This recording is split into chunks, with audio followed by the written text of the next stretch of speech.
You overcooked the carrots again, she said, not looking up from her phone.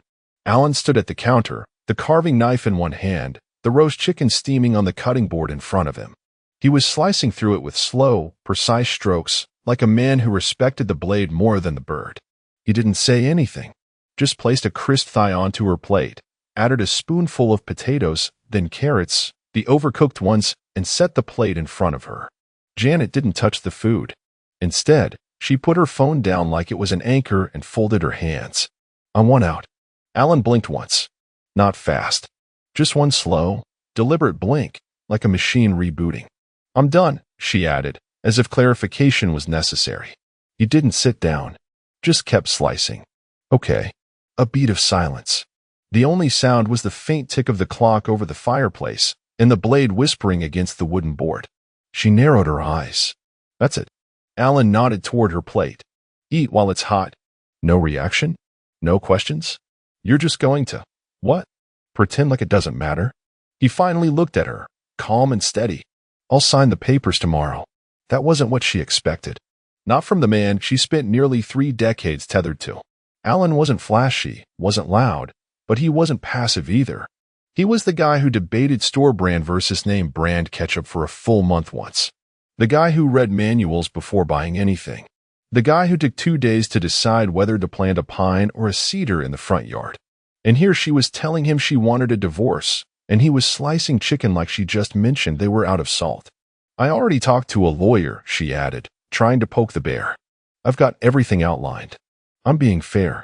He gave her a tight, polite smile. Good for you. That hit wrong. Not because it was mean, but because it wasn't. There was no sarcasm in it. No bite. Just a bland, disconnected civility. Like she was a neighbor complaining about leaves in her yard, and he was agreeing to rake. She shifted in her chair. You're not even going to ask why? He paused mid-slice. Does it matter? It should. He glanced down at the breast meat, then looked back up. Does it change your decision? No, but then it doesn't matter. That was when she realized he wasn't trying to win her back. He wasn't bargaining. He wasn't frozen. He wasn't even hurt. He was ready, and that unsettled her more than any fight ever could. Janet picked up her fork and stabbed a carrot, chewing it like it insulted her. Alan finally sat down across from her, poured himself a half glass of wine, and didn't offer her any. You really don't care, she muttered, half to herself. He shrugged. I did. For a long time. Another pause. Another slice. This time on his own plate. And now, he smiled, one of those tight-lipped, eyes don't join in smiles that people give when they've already packed the last box in their head. Now I care about peace. She scoffed. Peace. That's rich. You've been angry since '98. He nodded. And I'm tired of it. So congratulations. You're free. Janet searched his face for something, resentment, pain, even a flicker of humiliation. Anything. But he was serene, unbothered, like a monk who just finished burning his old life and welcomed the ash. I'll be staying at the house, she said, just to fill the air. You can find someplace else. He stood up, took both plates, even hers, though she hadn't finished, and carried them to the sink. Don't worry. I've got a place in mind.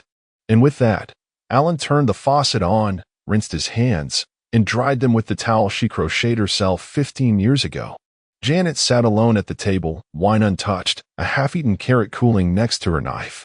And for the first time since she rehearsed that line, I want out, she felt something she hadn't planned for. Doubt. So, he just nodded? Kim leaned in, wine glass dangling from her fingers like a loose tooth. Didn't blink, Janet said, swirling her Merlot. Didn't protest. Just said, I'll sign tomorrow. Like I was offering him a new phone plan. The whole table cracked up.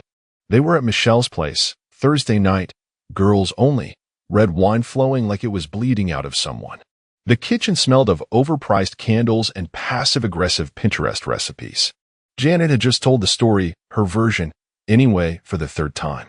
God, he's so Alan, said Lila, rolling her eyes. Silent and moody. I swear, that man could watch a house burn down and ask if the neighbors needed a rake. More laughter. Clinks of glass. Janet smiled, but it didn't quite reach her jaw.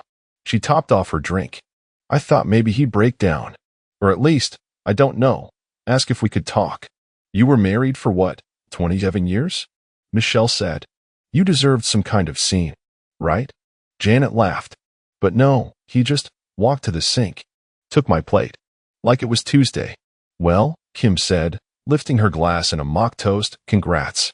You're free. No more grumpy trail ranger mumbling about elk patterns and stacking firewood like he's prepping for war. Janet clinked her glass half-heartedly. Yeah, freedom. But she didn't like how that word tasted tonight. Then Michelle said it, offhand, unbothered. Oh, by the way, Terry saw him at that hardware store near Riverbend. You know, the one with the elk statue out front? Janet paused. When? 2 days ago, I think. She said he looked, quote, shockingly refreshed. Michelle made air quotes, then shrugged. Said he was buying a bunch of wood sealant and a new axe. And get this, he wasn't alone. Wait, what do you mean, not alone? Janet tried to sound casual, but her grip tightened on the stem of her glass. Terry didn't recognize the woman. Said she had dark hair, tall, maybe mid-40s. But get this, he smiled at her. Smiled, Janet. The table went quiet for a second. Lila let out a dramatic gasp. Is Alan having a post-divorce glow-up? Impossible, Kim muttered, laughing nervously. He wore the same hoodie from 2009 till last month. Janet sat still, her cheeks a little warmer than they should have been. She gave a short laugh, shrugged. Probably just some clerk. Or a forest intern. Maybe, Michelle said, raising an eyebrow. But Terry said they looked close. Later that night, Janet sat in bed with her laptop open, wine glass empty on the nightstand. She hadn't thought about Alan since the night she walked away. Not really. He'd always been quiet, sure, but boring. Predictable. A man of routines. Meatloaf on Mondays, NPR on the drive, and Saturday night spent polishing boots that hadn't touched dirt in years. So why did it bother her now? She typed his name into Facebook. Nothing had changed, same profile photo from 2 years ago, a pine tree he'd taken during a hike. No posts. No updates. Just a slow trickle of likes from old ranger buddies and a profile status that read, retired. Still climbing. She clicked over to Instagram. Nothing recent. But someone tagged him. A public post. Not his. A blurry photo from some scenic overlook, Alan in the background, lifting a beam of wood over his shoulder. His arms looked stronger than she remembered. And next to him, a woman, facing away, holding a measuring tape. Janet zoomed in. The caption read, Cabin progress with the legend himself. Hashtag mountain build, hashtag wood smoke season. The account belonged to @Graceland.joy. Her heart thumped. Grace? Her cousin? That Grace? The one who always called Alan solid? The one who'd stayed behind after last Christmas to help him do the dishes when everyone else went to the bar. Janet closed the tab. Suddenly the room felt too quiet. And the wine too bitter. She told herself it didn't matter. But the next morning, she opened the same post again, zoomed in just a little further. Just enough to see Grace's smile. And Alan's hand resting lightly on her shoulder. The morning after Janet's little wine anglote soiree, the house was already half empty, and she didn't even know it. Alan was gone before the sky turned blue. He moved like a man with a mission but no audience. No bags. No duffels. Just a canvas roll tied tight with rope. Inside, a worn axe with initials burned into the handle, his old hunting rifle wrapped in oilcloth. And a dented Folgers coffee can packed to the brim with rolled 20s and faded receipts folded like origami from another life. He didn't leave from the front. Too theatrical. He went out the back door, past the wind chimes she bought on impulse from a road trip antique shop. The same wind chimes he hated. They didn't make a sound when he passed them. He opened the garage, stepped over the cracked tile he never got around to fixing, and walked toward the old truck with pine needles still wedged in the hood creases. He laid the note on the kitchen table before leaving. 3 words, black ink. No flourish. No name. No regrets.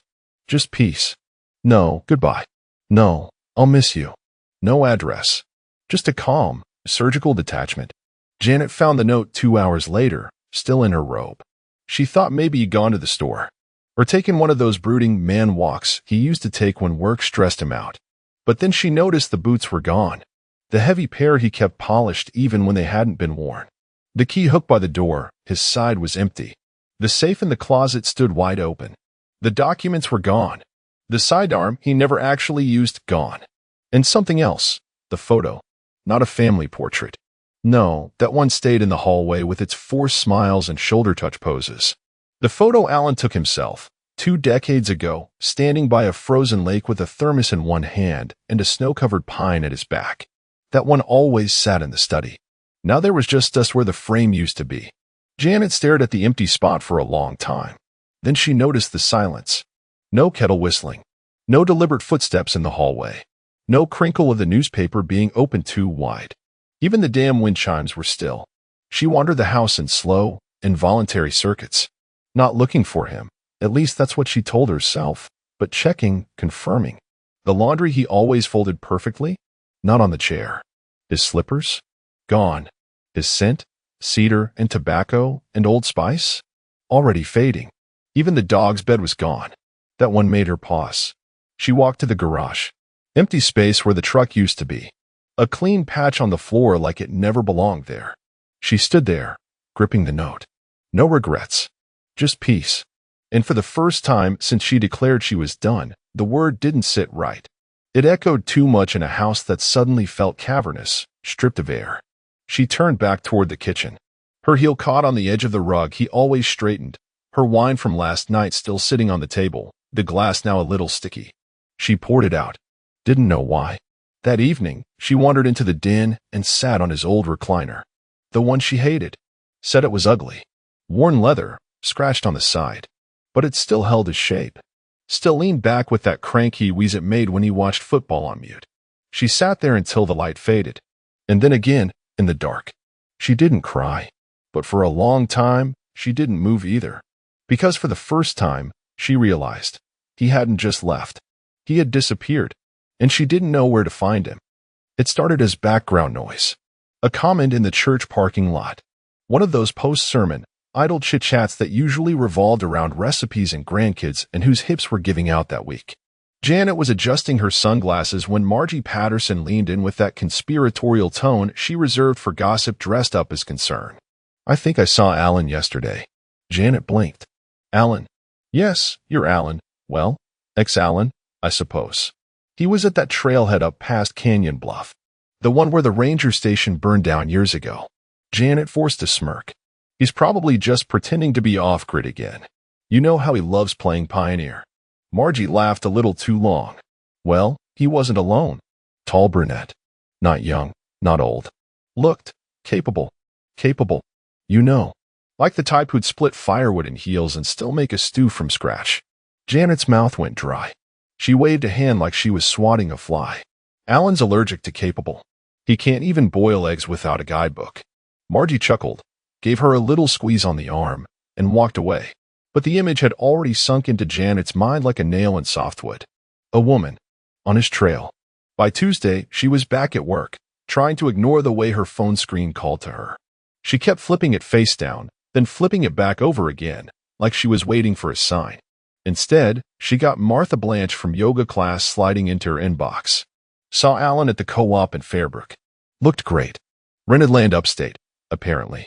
Building something rustic. She deleted the message. Then undeleted it. Then stared at it. Building something. Alan never built anything. He fixed, repaired, maintained. He was a man of patch jobs and duct tape, not dreams and lumber. But rustic, that sounded like him. Or worse. Someone reinventing him. The next day, she finally cracked and called Grace. Voicemail. She sent a casual text instead. Hey, miss you. Let's catch up sometime. Nothing for a few hours. Then, at 8:12 p.m., her screen lit up. Grace, I ran into Alan today. That was it. No emoji. No follow-up. Just that flat little grenade. Janet's stomach tightened like a knot pulled too fast. Where? She texted back, trying to mask her nerves behind digital punctuation. No reply. She stared at the 3 dots when they appeared, then disappeared, then came back, then nothing. She called. Straight to voicemail. For the next hour, Janet circled her living room like a trapped animal. Every creak in the house made her turn. She kept glancing at the photo frames, the ones with Grace in them, Thanksgiving '09, that trip to Yellowstone where Alan got altitude sickness and Grace sat by his side in the ER, reading headlines to distract him. She'd always been the nice cousin, the understanding one, neutral territory during arguments. But now, Now her name felt like a trigger. Janet scrolled back through old family group chats. Birthdays. Graduations. Alan barely ever replied, but Grace always made sure to tag him, remind him, include him. She sat down on the edge of the bed, heart racing harder than it had the night she told him she was leaving. Why Grace? Why now? Was it some weird sympathy rebound? Or had there always been something she missed? She stood up, walked to the bathroom, and stared at herself in the mirror. Ran a finger under her eyes. Her concealer was cracking. She didn't recognize the look on her own face. It wasn't just suspicion. It was fear. Cold, creeping fear. Not that he had someone, but that he might have chosen someone. And worse, that she was the last to know. She didn't plan to stalk him. Not at first. But by the second week of seeing her cousin's name pop up in shared tags, disappearing again just as quickly, and hearing yet another person mention that Alan looked good, the restraint cracked. Janet called in sick from work on Thursday. Said it was migraines. Said it convincingly enough that even her assistant offered to send soup. What she didn't say was that she printed the county land registry that morning and spent an hour scanning for the name A. Rivers in 2 rural zip codes Grace once posted about in an Instagram story. She found it, a 6-acre parcel off a dirt road, registered to Alan B. Rivers, purchased 3 weeks after she handed him the divorce papers. No real address, just coordinates. She typed them into her GPS. No cell coverage the last 30 minutes of the drive. Trees closing in on both sides. The forest pressing close like it remembered her. By the time she turned onto the gravel access path, she already hated how careful the tire marks looked. Not careless mudrut chaos. No, this path was maintained. Managed. Like someone gave a damn about more than survival. The trees parted just enough to reveal it. A cabin. Not the kind you rent for a weekend and pretend to rough it. This was a real home. Hand-built logs. Wide windows. A porch with actual planters, growing something green and alive, for God's sake. The chimney puffed a thin stream of smoke into the air like a sigh. A faint scent of pine and firewood drifted on the breeze. She didn't even step out of the car at first. She sat there, hand frozen on the key, staring at the world she'd never seen. There were lights on. Warm yellow, soft, not the harsh overheads Alan used to complain about in their old kitchen. He had hated that place, too many corners, too much clutter. She had thought he was just a chronic grumbler. But now she wondered if maybe he'd just been waiting to build something that made sense to him. Movement. The door creaked open. And then, there she was. Grace. Hair tied back, sleeves rolled, holding what looked like a pan of something baked. Cornbread? Cobbler? Janet couldn't breathe for a second because the image was too damn domestic. And behind her, Alan. Smiling. A real smile. The kind that shows molars. She hadn't seen that expression in years. Maybe not since their daughter graduated. Maybe not since before that. Grace turned to him, said something. He laughed. Not a chuckle. A laugh. And in that one instant, Janet felt the porch light of her old life flicker off. She finally opened the car door and stepped out. Her boots crunched on the gravel. Grace looked up first, brow furrowing. Alan followed. He didn't look surprised. Not angry. Not shocked. Just unsurprised. Like this, too, had been accounted for. Grace turned to say something, but Alan just gave her a slight shake of the head. Janet stood at the edge of the clearing like a trespasser. And that's exactly how she felt. You built this, she said. It came out too flat, too rehearsed. Her voice didn't match the trembling in her legs. Alan nodded once. Piece by piece. Grace stepped back inside without a word, as if understanding that this scene needed fewer witnesses. Janet looked around again. The cabin. The trees. The neat woodpile. The woven hammock swinging slightly in the breeze. The kind of life Alan never had time for before. The kind she never imagined he wanted. Or maybe she just never bothered to ask. She forced a weak smile. It's nice. I didn't know you could do all this. Alan leaned against the porch beam, arms crossed. You never asked what I could do without you. There was no venom in it. That was what stung the most. He hadn't said it to hurt her. He said it because it was simply true. And somewhere inside, Janet felt a small, irreparable crack. A quiet admission that what she'd left behind didn't freeze in time waiting for her return. It grew, and she didn't recognize a single branch. Janet stared at the blinking cursor for 20 minutes before typing a single word. She wasn't even sure what she wanted to say. She'd written 3 drafts. One was cool and formal, "I hope you're well. I'd like to clear the air." The second was veiled concern, "I just want to make sure you're okay." The third was straight-up nostalgic manipulation, "After all these years, don't we owe it to each other to talk?" But they all felt thin. Like fishing lines tossed into a lake she wasn't even sure held water anymore. In the end, she kept it simple. Subject: "Hey. Body. We should talk. I think it would help with closure. Let me know." She hit send and immediately regretted it. Not because it was desperate, it wasn't. Not on the surface. But because of the emptiness that followed. The silence that ballooned around her, pressing at the walls. She refreshed her inbox 12 times that night. Nothing. No ping. No ellipses showing him typing. By the second day, the silence began to twist into something meaner. She found herself pacing the kitchen, opening drawers she hadn't touched in months. She stood in front of the pantry and stared blankly at a jar of cumin, wondering why the hell she still had 3 unopened cans of Alan's favorite chili. And then, at 4:17 p.m., the response came. Subject: "Hey. Body. Nothing to close. You made it clear." 7 words. 7 surgical, clean-cut, unemotional words. She stared at them so long the text blurred. No warmth. No jab. Just a mirror turned to her face. No invitation to come up. No, maybe sometime. Not even a passive-aggressive postscript. Just finality, wrapped in restraint. She closed the laptop and walked into the living room, where the sunlight cut through the window at an angle that used to feel comforting. Now it just made the dust glow. She sat on the edge of the couch, phone in hand, waiting for something that wouldn't come. It wasn't just the rejection. It was the realization that she had no more levers. No more strings to pull. For years, Alan was the steady satellite orbiting her chaos. Reliable. Predictable. Emotionally cautious. Easy to provoke. And now? Now he was still and gone. She tried calling Grace. No answer. She tried texting. "Hey, just wondering how you're doing." Nothing. No dots. No red receipts. She scrolled through Grace's Instagram again. New post. A wooden bench facing a sunset. The caption: "Some things don't need closure. They just need peace." Janet felt her chest tighten. Was that about her? She picked up her phone again, typed out a longer message to Alan, apologizing, hinting, grasping, but deleted it before hitting send. Instead, she opened the old shared drive from their marriage, the one with the mortgage records, family photos, old scanned recipes Alan had insisted on archiving back in the early 2000s like some paranoid librarian.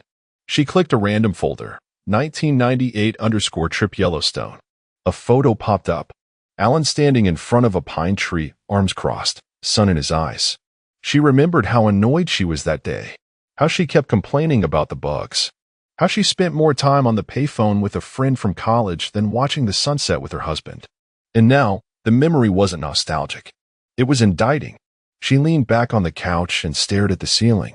It was the first time in her adult life she realized what it meant to have no say. He hadn't blocked her. He hadn't yelled. He simply opted out. And that was worse than rage. Worse than tears. It was a message written in silence. "You are no longer a factor in my world." And for a woman who'd always controlled the tempo of her relationships, the arguments, the reconciliations, the exits, it felt like standing on a stage where the lights had already gone dark. The bottle of wine rolled once in the passenger seat before settling against her purse. A deep red, one Alan used to say gave him headaches. She chose it deliberately, not to spite him. No, just to signal something familiar. Something that whispered, "See? I still remember." Janet had spent 2 full days crafting the right moment. She told her coworkers she was going on a solo weekend to reset. She even packed an overnight bag, in case it went, well, whatever well meant now. Her rehearsed lines echoed in her head like a one-woman play.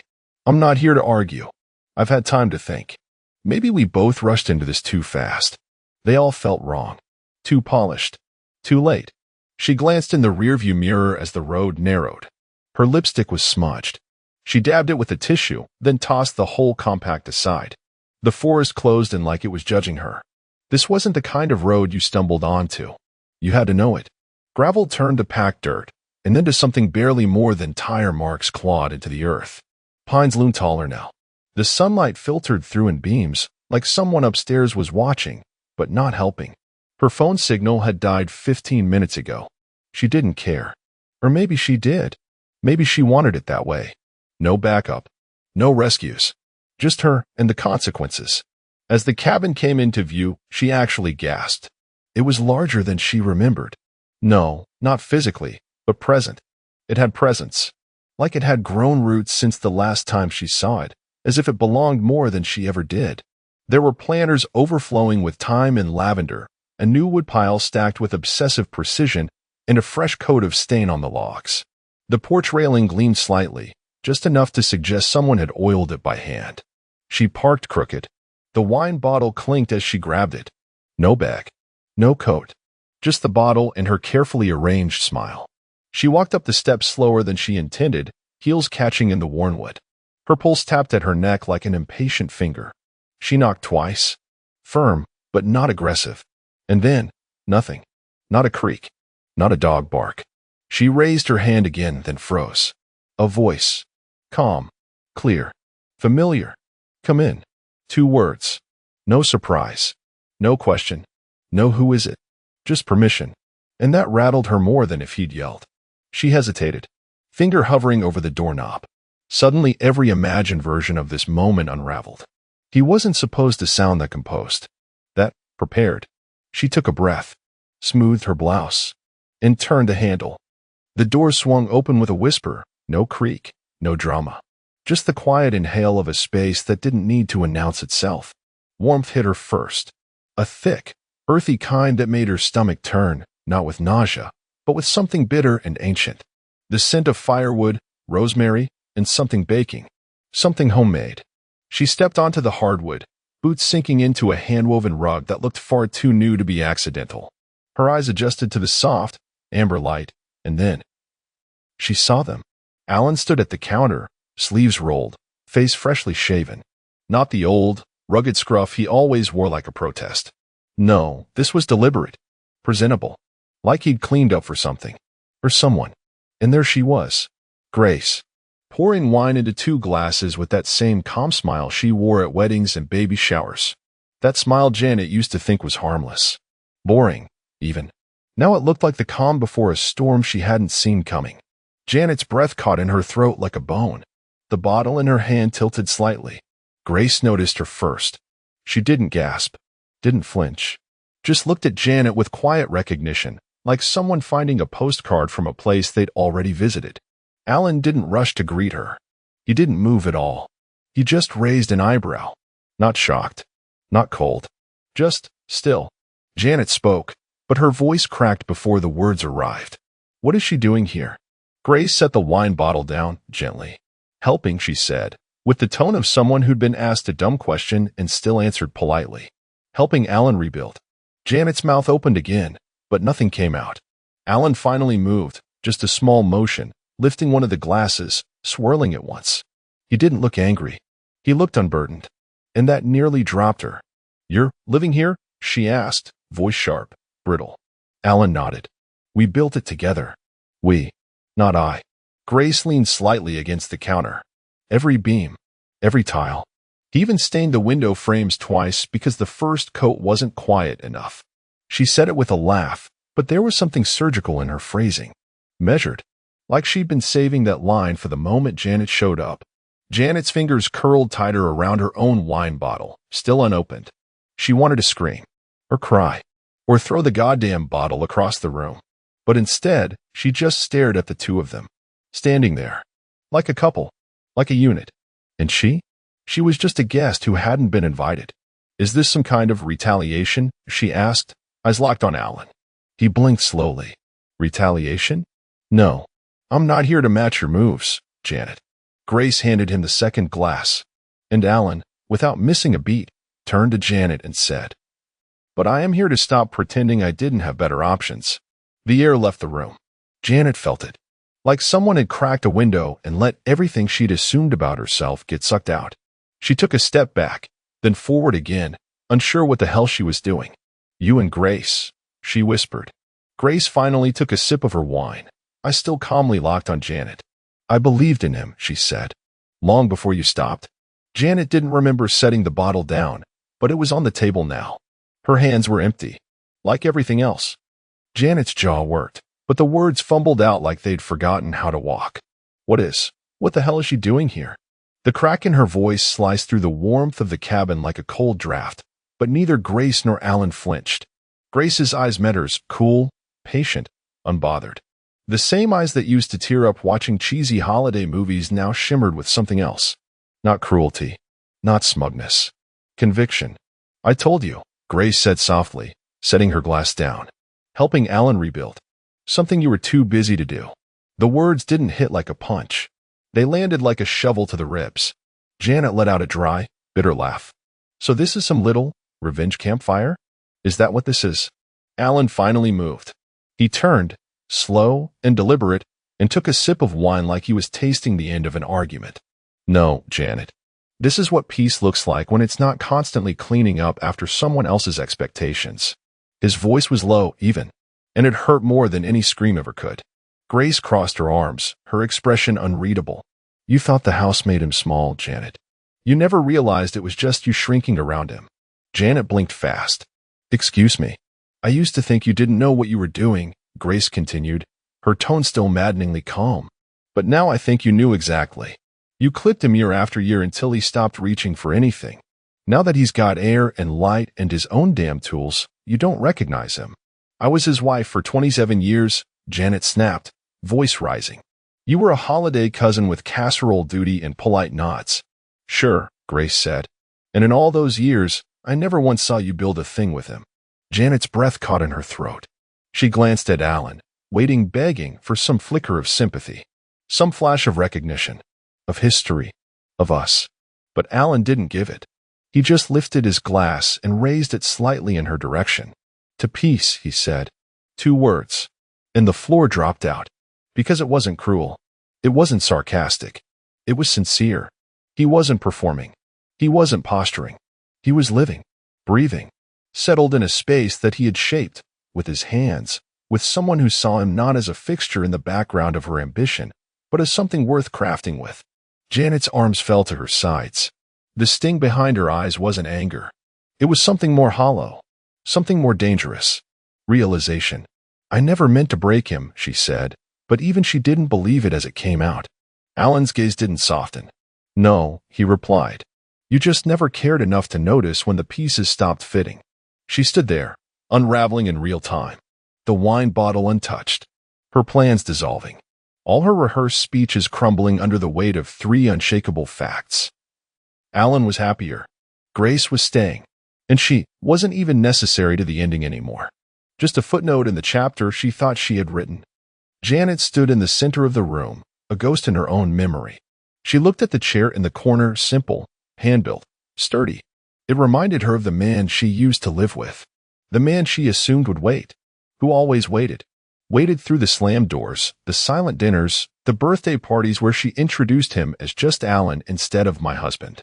Her eyes landed on the windowsill, where a small ceramic all sat. Ugly thing.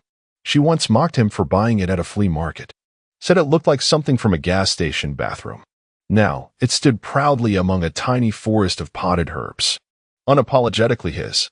She turned back to Alan and Grace, the glass in Alan's hand catching the low firelight. You moved on with her? Her voice cracked somewhere between accusation and disbelief. Alan didn't raise his voice. Didn't posture? Just gave a half-shrug, almost casual. You left, he said simply, like it was the last item on a checklist. She didn't. The words sat in the room like a stone dropped into water, small, quiet, but impossibly heavy. Grace stepped forward, her face soft but unwavering. I always believed in him, she said. Even when you rolled your eyes at every idea he had. Even when you called his cabin dreams childish. Janet clenched her jaw. You think you know him? You're just the spare parts cousin. You were background. Grace didn't flinch. Backgrounds notice what the spotlight doesn't. Alan still hadn't moved. Not toward her. Not away. Janet opened her mouth to fire back, but nothing came out. Because Grace wasn't wrong. She turned sharply, walked toward the door. Her heels struck the floor with the kind of speed only humiliation can fuel. She gripped the doorknob, ready to vanish again before she heard it. Alan's voice. One last time. Calm. Final.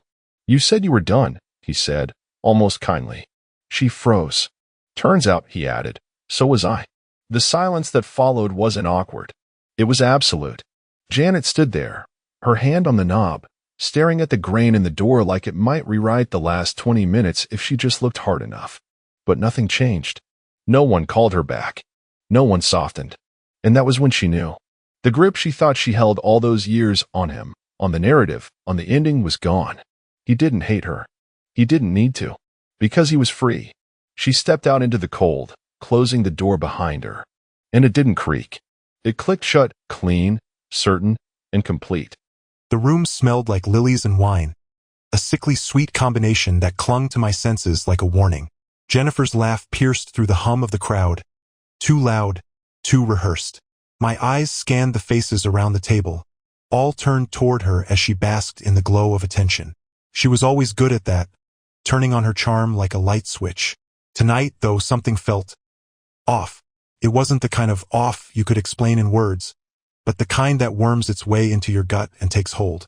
Maybe it was the way she'd been avoiding my gaze all week, or how she suddenly had back-to-back meetings that kept her out late. Or maybe it was the small envelope I'd found in the glove compartment of her car this morning. A bank statement from an account I didn't recognize. I hadn't opened it yet. It was still in my pocket, weighing me down like a stone. Part of me wanted to tear it open right there at the table, consequences be damned. But tonight wasn't the night for that. Not yet. Jennifer was halfway through her toast, a sparkling glass of champagne in hand, when the stranger walked in. He wasn't on the guest list. I knew that because I'd spent weeks going over every detail of this party. His suit was cheap, and his tie was crooked, but his confidence radiated like he owned the place. His eyes locked onto Jennifer, and I swear I saw her freeze for half a second before she plastered on a smile and waved him over. "Daniel," she said brightly, turning to me as the man approached. "This is Mike.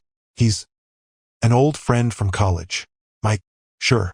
He didn't look like any college friend I'd ever heard about in the past 20 years. He extended his hand to me, his grip firm but his eyes mocking, like he knew something I didn't. I couldn't explain it, but it set my teeth on edge. "Pleasure to meet you," I said, keeping my voice neutral. "How do you know Jennifer?" His smirk widened. "Oh, we go way back. She was always the life of the party, you know? Never a dull moment with this one." Jennifer's laugh came a beat too late, a high-pitched trill that didn't quite land. "Oh, Mike, stop," she said, waving him off. "You're embarrassing me." Embarrassing her? No, this was something else. There was a flicker in her eyes, something sharp and panicked, before she quickly downed the rest of her champagne. I wanted to push, to ask more questions, but she was already pulling him away toward another group of guests. I sat back, my jaw tight, and reached for my own glass. Something was definitely wrong. Jennifer was a master manipulator, I'd give her that. She had this way of deflecting, of spinning situations so you ended up questioning yourself instead of her. But not tonight. Tonight, I wasn't letting anything slide. As I watched them from across the room, Mike leaned in close to her, his hand brushing her arm. She stiffened, glancing toward me, and I made sure to keep my expression unreadable. Let her wonder what I was thinking. Let her stew in it. The waiter appeared at my side, offering to refill my drink. I declined, suddenly needing air more than anything else. Rising from my seat, I slipped outside to the terrace. The cool night air a welcome relief from the suffocating tension inside. I pulled the envelope from my pocket, staring at my name printed neatly on the front. It was addressed to me but sent to a P.O. box I didn't own. My thumb hovered over the seal when I heard footsteps behind me. "Hey, mind if I join you?" I turned to see Mike, his smirk firmly in place as he leaned against the railing beside me. "You know, Jennifer's lucky to have you," he said casually, pulling a pack of cigarettes from his pocket. "Not many guys would be so accommodating." I froze. The way he said accommodating was laced with something ugly, something intentional. He lit his cigarette, taking a slow drag as if savoring the moment. "What do you mean by that?" I asked, keeping my voice even. He chuckled, blowing smoke into the night air. "Oh, nothing. Just that you seem like a guy who's good at taking care of things. Bills, responsibilities, other people's messes." I stared at him, my pulse hammering in my ears. He wanted me to react, to explode, but I wouldn't give him the satisfaction. Not yet. Thanks for the compliment, I said flatly. Enjoy the party. Mike grinned, flicking ash from his cigarette. Oh, I will. Trust me, Daniel. This is a night none of us will forget. As he walked away, I clenched the envelope in my hand, my mind racing. Whatever game they were playing, it wasn't over yet. And when it was, I'd make sure I was the one holding the cards. Back inside, the air was thick with the hum of conversation and the clinking of glasses, but all I could hear was the ticking of my own thoughts. Jennifer was back at the head of the table, laughing like nothing had happened, her smile as radiant as ever. But now, every laugh, every glance, every movement felt rehearsed, like a performer in a play where I didn't know the script. I slipped into my seat, the unopened envelope still in my pocket. My hand brushed against it, and I could feel the paper, stiff and unyielding, like the truth waiting to surface. But I didn't open it. Not yet. Timing was everything. Across the table, Jennifer caught my eye. She raised her glass and smiled. A smile meant to disarm, to assure me everything was fine. But I'd been married to her for 20 years. I knew that smile. It was the same one she gave a friend after accidentally ruining their dress at a party, or the neighbor when she forgot to return their casserole dish. Charming, confident, and utterly fake. Mike wasn't far, leaning against the bar with a drink in hand, talking to another guest. His eyes flicked toward me briefly, a flash of amusement in them before he turned back to his conversation. I couldn't shake the feeling that I was the punchline to a joke I hadn't heard yet. Daniel, honey, are you okay? Jennifer's voice cut through my thoughts, syrupy sweet and just a little too loud. I looked up to find her standing beside me, her hand lightly resting on my shoulder. It was a calculated touch, meant to reassure the crowd that we were the perfect couple, the happily married pair celebrating 2 decades of bliss. But her fingers were cold, and the grip felt more like a warning than affection. Never better, I said, plastering on a smile that didn't reach my eyes. This is a lovely evening, Jen. Really, you've outdone yourself. Her eyes narrowed for a split second, barely noticeable, but enough to confirm what I already suspected. She didn't believe me. You're so quiet, she said, tilting her head in mock concern. I hope you're not overthinking things. It's a party, Daniel. Relax. Enjoy yourself. Relax, I repeated, letting the word hang in the air. Of course. Why wouldn't I? Everything's perfect. I let my eyes linger on Mike for a moment, just enough to make her shift uncomfortably. Her hand slid from my shoulder, and she quickly excused herself, disappearing into the crowd. I sat back, watching her weave through the guests, her head turning slightly as if she could feel my gaze on her. She headed straight for Mike, pulling him aside near the bar. Their conversation was hushed, but their body language said enough. Jennifer's shoulders were tense, her hands moving animatedly as she spoke. Mike, on the other hand, looked entirely too relaxed, a smirk tugging at the corner of his mouth as he leaned casually against the counter. I could have confronted them right then and there. It would have been so easy to walk over, make a scene, and demand answers. But that would have given them the upper hand. No, I needed something more, something they wouldn't see coming. My phone buzzed in my pocket, pulling me from my thoughts. I pulled it out to see a text from my brother, Tom. Tom, you okay? You want me to swing by? Tom and I weren't particularly close, but he'd always had a knack for sensing when something was off. I glanced across the room at Jennifer and Mike, who were now laughing softly, their heads too close for comfort. Me, not yet. I'll call you if I need backup. I put the phone away and stood, deciding it was time to stop being an observer. If Jennifer and Mike were going to play games, then I'd make sure I knew the rules. As I moved through the room, a hand grabbed my arm. It was Karen, one of Jennifer's oldest friends and, as far as I knew, her closest confidant. Daniel, she said softly, her tone low enough that no one else could hear. Can we talk for a second? Karen was pale, her usual cheerfulness replaced by an edge of anxiety. Of course, I said, stepping aside with her. She glanced around, making sure no one was listening, before leaning in. I don't know how to say this, but I think you need to know. Something isn't right tonight. The knot in my stomach tightened. Go on. She hesitated, her eyes darting toward Jennifer, who was now whispering something into Mike's ear. I shouldn't be saying this, Karen said, her voice trembling slightly. But I overheard something earlier. Jennifer was on the phone before the party started. She didn't know I was nearby. What did she say? Karen bit her lip, looking genuinely torn. She mentioned a transfer, money, and she said it had to be tonight before you found out. My pulse quickened. Are you sure? She nodded. Daniel, I didn't want to get involved, but I don't know. Something about it felt wrong. I forced a smile, trying to keep my voice steady. Thanks, Karen. I appreciate it. As she walked away, my mind raced. A transfer? Money? Before I found out? I slipped out my phone again, opening my banking app. My heart pounded as I checked the balance on our joint account.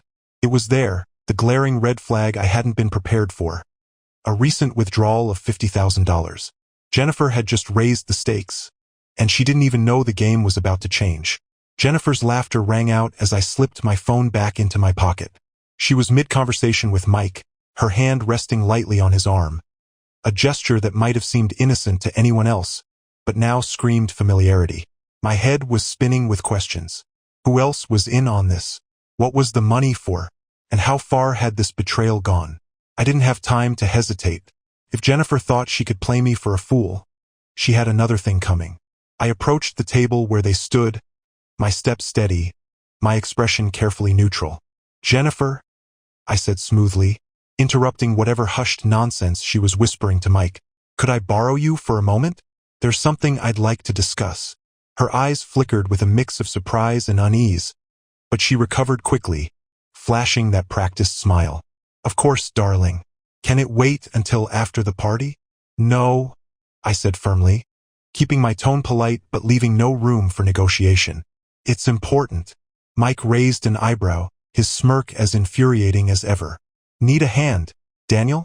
I'm happy to help. I turned to him, my gaze steady. No need, Mike. This is a private matter. He chuckled, clearly enjoying himself, but didn't press the issue. Jennifer followed me reluctantly as I led her toward the back of the room, away from prying eyes. Once we were out of earshot, I turned to face her, keeping my voice low but sharp. Who's Mike, really? And don't bother with the old friend from college story. I want the truth. Her expression flickered, just for a moment, before she slipped into her usual act. Daniel, what's gotten into you? He is an old friend. I don't understand why you're acting like this. I pulled the envelope from my pocket and held it up between us. Maybe this has something to do with it. Her face went pale, but she quickly masked it with a nervous laugh. That? Oh, come on, Daniel, you know how banks are. They're always sending us stuff we don't need. Really? I said, my voice tightening. Then why is it addressed to me, but sent to a P.O. box I didn't even know we had? And why is there $50,000 missing from our account? Her jaw tightened, and for the first time, the cracks in her composure began to show. I don't know what you're talking about, she said, her voice rising slightly. You're overreacting. I stepped closer, lowering my voice to a near growl. Don't lie to me, Jennifer. Not tonight. Not after 20 years. What's going on? For a moment, I thought she might come clean. Her eyes darted around, searching for an escape. But then her lips curved into a defiant smirk. You know what, Daniel? She said, her voice dripping with venom. If you've been snooping around, then maybe you already know more than you're letting on. So why don't you just say it? What do you think is going on? Her sudden shift caught me off guard, but I didn't let it show. I think you've been lying to me for a long time, I said, my voice steady. And I think Mike isn't just some friend. I think he's something more. Am I wrong? Her silence spoke louder than any confession could. She crossed her arms, her smirk fading into a glare. What do you want me to say, Daniel? That you're right? That I've been betraying you? She let out a bitter laugh. Fine. Congratulations. You cracked the case. Feel better now. The words hit me like a punch to the gut. But I didn't flinch. Couldn't. Not in front of her. Why? I asked, my voice barely above a whisper. Why would you do this? She shrugged, her tone icy. Because I could. Because you were too busy playing the perfect husband to notice. And because, frankly, you're boring, Daniel. Predictable. And I needed more. For a moment, all I could do was stare at her, the weight of her words settling like a stone in my chest. But then, something shifted. The pain turned to anger, and the anger turned to resolve. More, I said, my voice low and calm. You want more, Jennifer? Fine, you'll get more. But I promise you, you won't like it. Her smirk returned, but this time it wavered. What's that supposed to mean? You'll find out soon enough, I said, turning and walking away before she could respond. As I rejoined the party, I could feel her eyes burning into my back. She thought she had the upper hand, but she had no idea what was coming. Not yet. I didn't return to my seat. Instead, I headed straight for the bar, where Mike was still nursing his drink, looking far too comfortable for my liking. He noticed me approaching, his smirk widening like he'd just won a hand of poker. Back so soon? He asked, tipping his glass toward me. I ignored the bait. Let's cut the games, Mike. Why are you really here? He raised an eyebrow, feigning innocence. Celebrating, of course. Isn't that what tonight's about? A big milestone for you and Jennifer. You're not fooling anyone, I said, my tone flat. You've been circling her all night, acting like you own the place. What's your angle? He leaned back against the bar, his smirk now a full-blown grin. My angle? Daniel, come on. You really don't see it, do you? See what?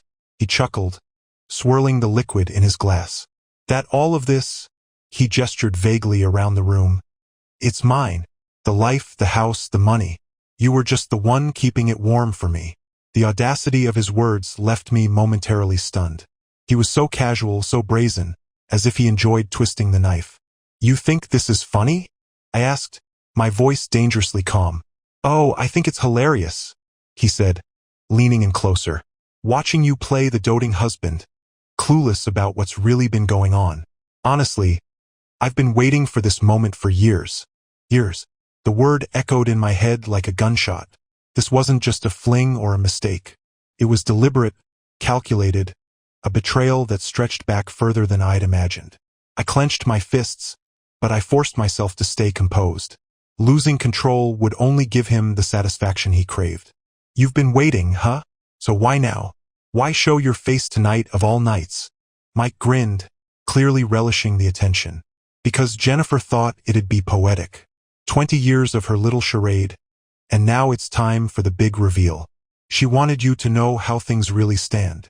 I stared at him, every muscle in my body taut with tension. Does she know you're this stupid? Or is this your idea of a grand gesture? His grin faltered for the briefest moment, but he quickly recovered. You can call it whatever you want, Daniel. The fact is, you're out. Jennifer and I cut him off, stepping closer. Let me stop you right there. You think you've won something, Mike? You think you're walking away with everything? Let me make one thing clear. I don't lose. Not to you, not to her, not to anyone. The intensity in my voice seemed to rattle him, though he tried to hide it. I didn't wait for a response. Instead, I walked away, my mind already racing with what needed to happen next. I headed for the terrace again, needing a moment to clear my head. The envelope in my pocket felt heavier than ever, but I still hadn't opened it. Not yet. First, I needed to make a call. Pulling out my phone, I scrolled to Tom's number and hit dial. It rang twice before he picked up. Daniel? He answered, his voice laced with concern. What's going on? Change of plans, I said, my voice firm. I need you here. Now. There was a pause. Are you sure? What happened? I'll explain everything when you get here, I said. Just trust me.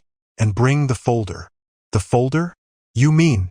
Yes, I interrupted. That one. It's time. Tom didn't ask any more questions. He simply said, on my way, and hung up. I put the phone back in my pocket and took a deep breath, the cool air doing little to calm the fire burning inside me. Whatever Jennifer and Mike thought they had planned, they were about to learn the hard way that they'd underestimated me. When I walked back into the room, Jennifer was waiting near the table, her arms crossed and a glass of wine in her hand. She spotted me immediately, her eyes narrowing. Where did you go? She asked, her tone laced with suspicion. Just needed some air, I said smoothly. Big night, after all. She studied me for a moment, clearly trying to gauge how much I knew. Well, don't disappear again. People are starting to notice. Don't worry, I said, giving her a tight smile. I wouldn't miss the rest of the evening for anything. Her lips curved into a faint smirk, but I could see the unease in her eyes. She didn't trust my calm, and that was exactly where I wanted her. The clock was ticking, and every second brought us closer to the moment they'd regret for the rest of their lives. The energy in the room had shifted. Jennifer moved through the crowd, playing the gracious host, but I could see the cracks in her performance. Her smile didn't reach her eyes, and her laugh came too quickly, too sharply. She was trying to keep up the charade, but she knew something was coming. She just didn't know what. Mike had stationed himself near the buffet, casually chatting with a small group of guests. Every so often, he'd glance in my direction, his smirk intact, as if he'd already claimed victory. I ignored him, focusing instead on the plan unfolding in my mind. Minutes felt like hours as I waited for Tom. The tension in the room was suffocating, but I forced myself to play along, shaking hands, exchanging pleasantries, and making it look like everything was fine. Jennifer was watching me closely, and I could feel her calculating her next move. Finally, my phone buzzed. A single text from Tom, "Here." I stepped outside to meet him, finding him waiting near the entrance with a small leather folder tucked under his arm. He looked at me with concern but didn't say anything, just handed it over. "You sure about this?" he asked. "I've never been more sure of anything," I said, taking the folder. "Stay close. I might need you again." Tom nodded, and I slipped back inside, the folder feeling like a weapon in my hands. The time for waiting was over. I made my way to the center of the room, where Jennifer was chatting with a group of guests, her laugh ringing out as if she didn't have a care in the world. I stepped into her line of sight, and the moment she saw the folder in my hand, her expression faltered. "Jennifer," I said, my voice cutting through the noise like a knife. "A word, if you don't mind." Her smile froze, and for a moment, the room seemed to hold its breath. But she recovered quickly, flashing that same practiced charm. "Daniel, can't it wait? We're in the middle of something." "No," I said firmly, my eyes locked on hers. "It can't." The edge in my tone silenced the room. All eyes turned to us as Jennifer's mask began to slip. She hesitated, clearly weighing her options, before nodding stiffly. I didn't give her the chance to lead me away this time. Instead, I turned to the crowd, my voice calm but loud enough for everyone to hear. "Ladies and gentlemen, thank you all for coming tonight. This celebration means a lot to me. 20 years of marriage is no small feat after all." Jennifer's eyes widened in panic, but I didn't stop.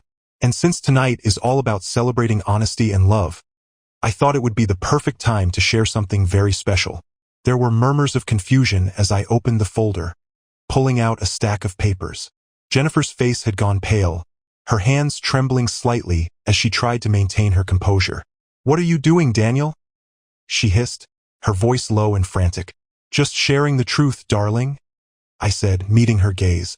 "After all, isn't that what anniversaries are for?" I turned back to the crowd, holding up the first page.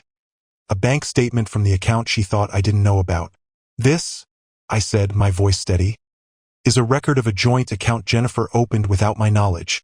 $50,000 withdrawn last week. Curious, isn't it?"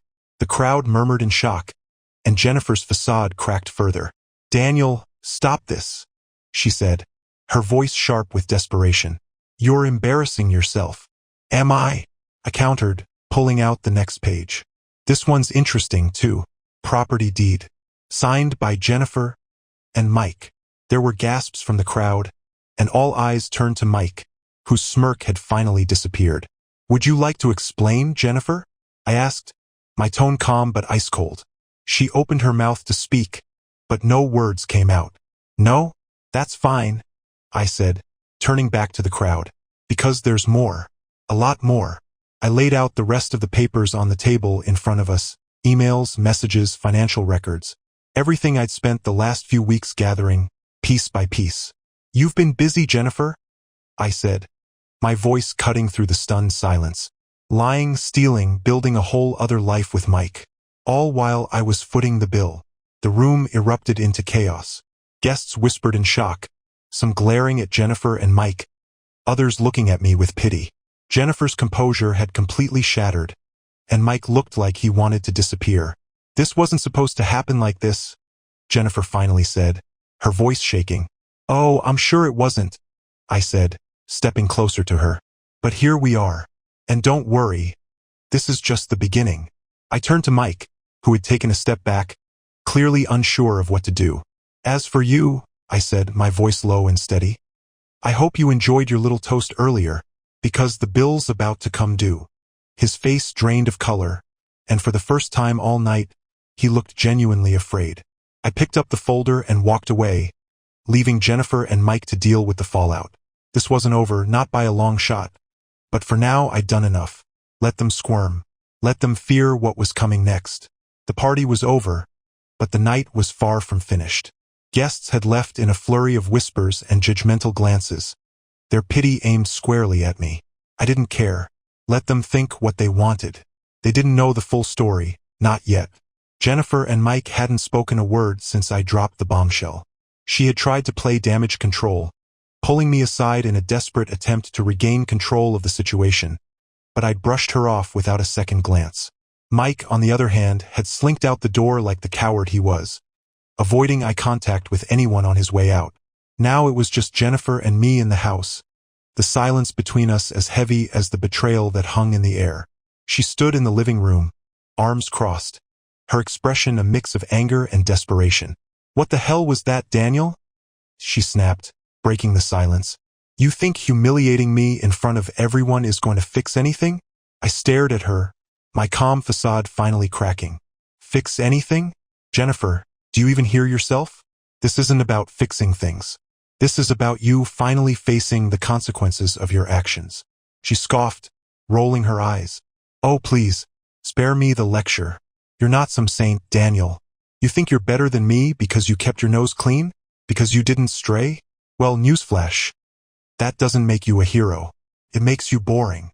The word stung, but I refused to let her see it. Boring? Is that what this is about? You threw away 20 years of marriage, built a secret life with another man, and drained our accounts because you were bored. "Don't put this all on me," she shot back, her voice rising. "You weren't exactly present, Daniel. Always working late, always more focused on your projects than me. What was I supposed to do? Sit around and wait for you to notice me?" I let out a bitter laugh. "Oh, don't give me that. You had everything you could have ever wanted. A home, stability, loyalty. And what did I get in return? Lies, deception. A woman who couldn't even be honest about who she really was." She glared at me, her face flushed with anger. "You think you know me? You don't know a damn thing, Daniel. You never did." I stepped closer, my voice dropping to a dangerous calm. "Oh, I know plenty, Jennifer. I know about the account. I know about the property. I know about the years you spent playing me for a fool while you built a life with Mike. And now everyone else knows, too." Her composure faltered, but she quickly regained it, her lips curling into a bitter smile. "You think you've won, don't you? You think exposing me makes you the victor. But you're wrong. This isn't over, Daniel. Not by a long shot." I stared at her, my anger simmering just beneath the surface. "You're right about one thing. It isn't over. But you won't be calling the shots anymore." She laughed, the sound sharp and mocking. "And what are you going to do? Take me to court? Drag this out for months, maybe years? Go ahead. You'll only make yourself look more pathetic." I didn't respond, letting her words hang in the air. She thought she had me cornered, that I'd play the game by her rules. But I wasn't interested in playing fair anymore.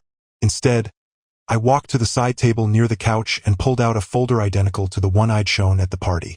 I opened it, sliding out a set of documents that made her eyes widen. "What's that?" she demanded, her voice unsteady. "This," I said, holding up the papers, "is a record of every transaction, every email, and every deal you and Mike made behind my back. I've got copies filed with my lawyer, ready to go. And if you think for 1 second that I won't burn your world to the ground, then you don't know me at all." Her face went pale, but she quickly masked it with defiance. "You're bluffing. Try me," I said, my tone cold and steady. She stared at me, her confidence crumbling as the weight of my words sank in. For the first time that night, she looked unsure, her usual bravado nowhere to be found. "This isn't over," she said again, but her voice lacked the conviction it had before. "No," I agreed. "It's not. But from now on, it'll be on my terms, not yours. And trust me, Jennifer, you'll regret every second of it." I turned and walked away, leaving her standing alone in the living room. The folder was just the beginning. The real battle was yet to come, and I intended to win it, no matter the cost. The morning after was eerily quiet. Jennifer had retreated to the guest room, slamming the door behind her after our confrontation. I didn't sleep. Instead, I sat in my office, going through every piece of evidence I had gathered over the past month. It wasn't just about exposing her lies anymore. It was about ensuring she and Mike couldn't manipulate or retaliate against me when I made my next move. By sunrise, my plan was clear. I called my lawyer, Diane, as soon as her office opened. Diane wasn't just good. She was ruthless, known for her no-nonsense approach to cases like mine. When I explained the situation, she didn't flinch. "Daniel, if everything you've shown me checks out, we have a solid case," she said. "I'll file for divorce immediately and freeze the joint accounts. Do you want to pursue full financial disclosure?" "Absolutely," I said. "I want every penny accounted for, and I want her cut down to the bare minimum legally allowed." Diane's voice softened slightly. "This won't be easy, Daniel. She's going to fight, and it could get ugly." I clenched my jaw. Let her fight.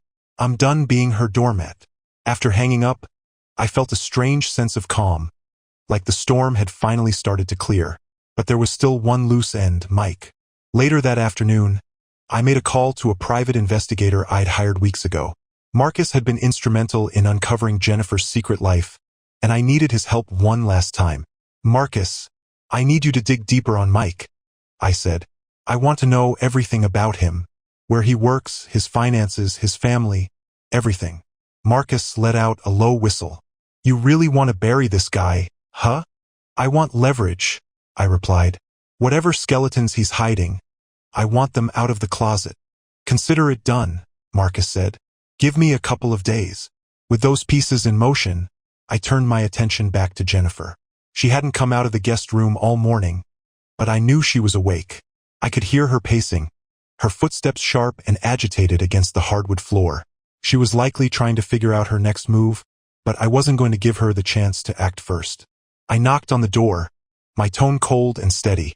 "Jennifer, we need to talk." The pacing stopped, and after a moment, she opened the door.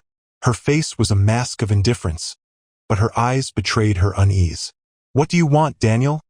she asked, her voice clipped. "We're going to set some ground rules," I said.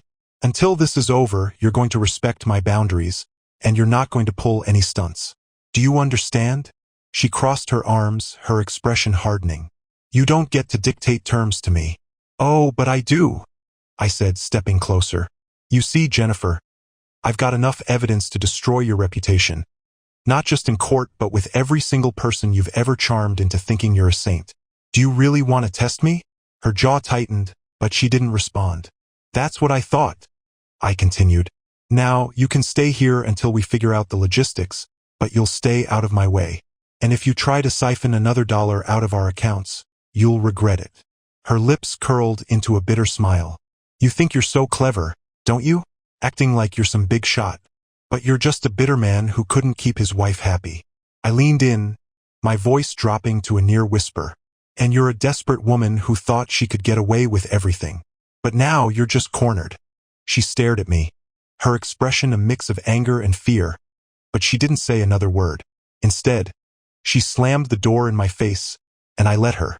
It was the beginning of a long game, one I was determined to win. As I walked away, my phone buzzed with a message from Marcus. "Got something on Mike. Call me when you're ready." A slow smile spread across my face. Whatever leverage Marcus had found, it would be the final nail in Mike's coffin. Jennifer might have thought she played her cards well, but she was about to learn the hard way that I wasn't just playing the game. I was rewriting the rules.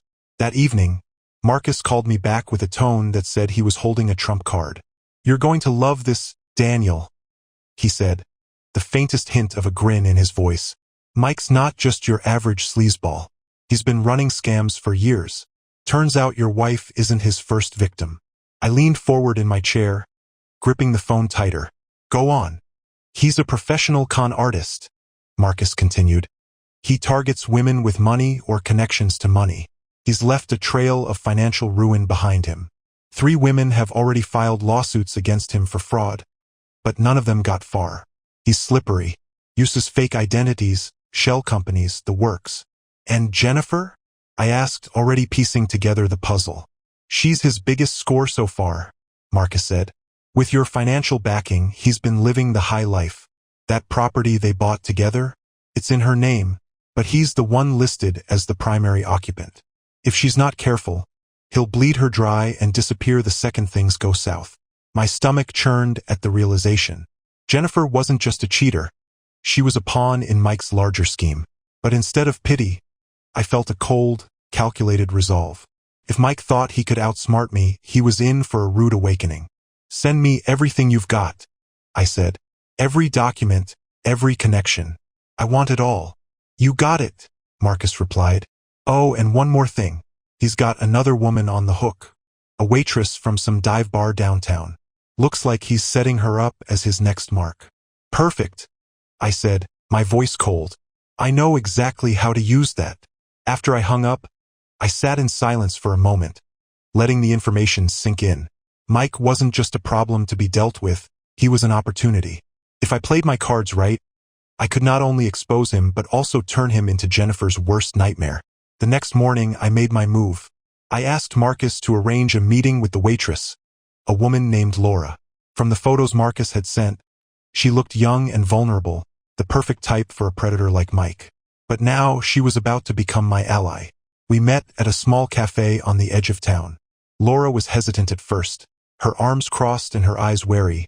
But once I explained who I was and why I was there, her defenses crumbled. I thought something was off about him, she said, her voice trembling. He's been so pushy about me moving in with him. He keeps saying he'll take care of everything, but I don't know. It just didn't feel right. It's not right, I said, handing her a folder of documents Marcus had compiled. This is what he does. He finds women like you, gains their trust, and then drains them dry. But you don't have to go through what the others did. You can stop him. She looked through the papers, her hands shaking. How? By helping me, I said simply. If we work together, we can take him down. But I need you to trust me. Laura hesitated, her eyes searching mine for any hint of deception. Finally, she nodded. Okay, what do you need me to do? I laid out the plan, a carefully crafted trap that would force Mike to reveal his true colors. Laura would play along, acting as if she was falling for his lies, while Marcus and I gathered the evidence we needed to expose him. It wasn't just about revenge anymore. It was about ensuring he couldn't hurt anyone else. When I returned home that evening, Jennifer was waiting for me in the kitchen, her expression cold and calculating. You've been busy, she said, her tone laced with suspicion. So have you, I replied, brushing past her to pour myself a drink. She crossed her arms, watching me closely. What are you up to, Daniel? Don't think I don't see what you're doing. I turned to face her, my gaze steady. What I'm doing, Jennifer, is making sure you and your boyfriend don't get away with this. Her eyes narrowed, but there was a flicker of uncertainty behind the defiance. You think you're so clever, don't you? Like you're some kind of mastermind. I took a slow sip of my drink, letting the silence stretch before replying. I don't need to be clever, Jennifer. I just need to be patient. Because sooner or later, people like you and Mike always trip over your own lies. Her face twisted in anger, but she didn't respond. Instead, she turned and stormed out of the room, leaving me alone with my thoughts. The game was in motion, and every piece was falling into place. Mike's con was unraveling, Jennifer was losing her grip, and soon, they'd both find out just how far I was willing to go to reclaim what they tried to take from me. 2 days later, the trap was set. Laura had played her role perfectly, feeding Mike the exact combination of flattery and vulnerability that someone like him thrived on. He'd taken the bait, meeting her at the same dive bar where they'd first connected. What he didn't know was that Marcus had the place wired, recording every slimy promise and manipulative lie he spewed. Jennifer, meanwhile, was becoming increasingly erratic. She'd spent the past few days cycling between cold silence and fiery outbursts, trying to regain control of a situation that had already slipped through her fingers. She knew something was coming, but she didn't know what. That was the beauty of it. That night, Marcus called with an update. Daniel, we've got everything we need. He's been spilling his entire playbook to Laura. how he plans to milk her for cash, dump her once she's no longer useful, and even his little backup plan if things go south with Jennifer. What kind of backup plan? I asked, my stomach tightening. He's been siphoning money into an offshore account, Marcus said. Enough to disappear if things get messy. He thinks he's untouchable. The audacity of it was almost impressive. Almost. Send me the recordings, I said. It's time to make this public. Marcus chuckled. You sure? This is going to blow everything wide open. That's the point, I replied. The next morning, I put the final phase into action.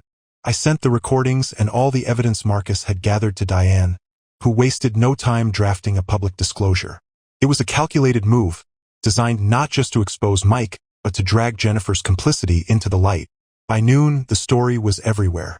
A charming con artist and his longtime partner caught red-handed in a web of lies, fraud, and betrayal. Social media exploded with outrage. Local news stations picked up the story, and even some of Jennifer's closest friends started calling her out publicly. The fallout was immediate. Jennifer stormed into my office, her face red with fury. "What the hell did you do?" she screamed, slamming the door behind her. I leaned back in my chair, completely unfazed. Exactly what I said I'd do. I exposed the truth. "You ruined me," she shouted, her voice cracking. "Do you have any idea what you've done? My reputation, my career, everything's gone." I stood, meeting her gaze with a calm intensity. "No, Jennifer, you ruined yourself. All I did was make sure everyone saw the real you." Her hands balled into fists at her sides, and for a moment, I thought she might lash out. But then her shoulders slumped, and she let out a bitter laugh. "You think this makes you the winner?" she said, her voice dripping with venom. "You think anyone's going to see you as the hero in this story? They'll pity you, Daniel. That's all you'll ever be. A pathetic man who got played." I stepped closer, lowering my voice.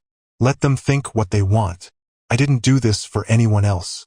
I did this for me. And I'll tell you one thing, Jennifer. It feels damn good to finally be free of you." She glared at me, her facade crumbling as the weight of her actions finally seemed to sink in. Without another word, she turned and stormed out of the room, slamming the door behind her. As for Mike, his downfall was even swifter. The recordings not only exposed his schemes but also brought the women he'd conned out of the woodwork. Lawsuits piled up, his accounts were frozen, and within days, he was arrested on charges of fraud and embezzlement.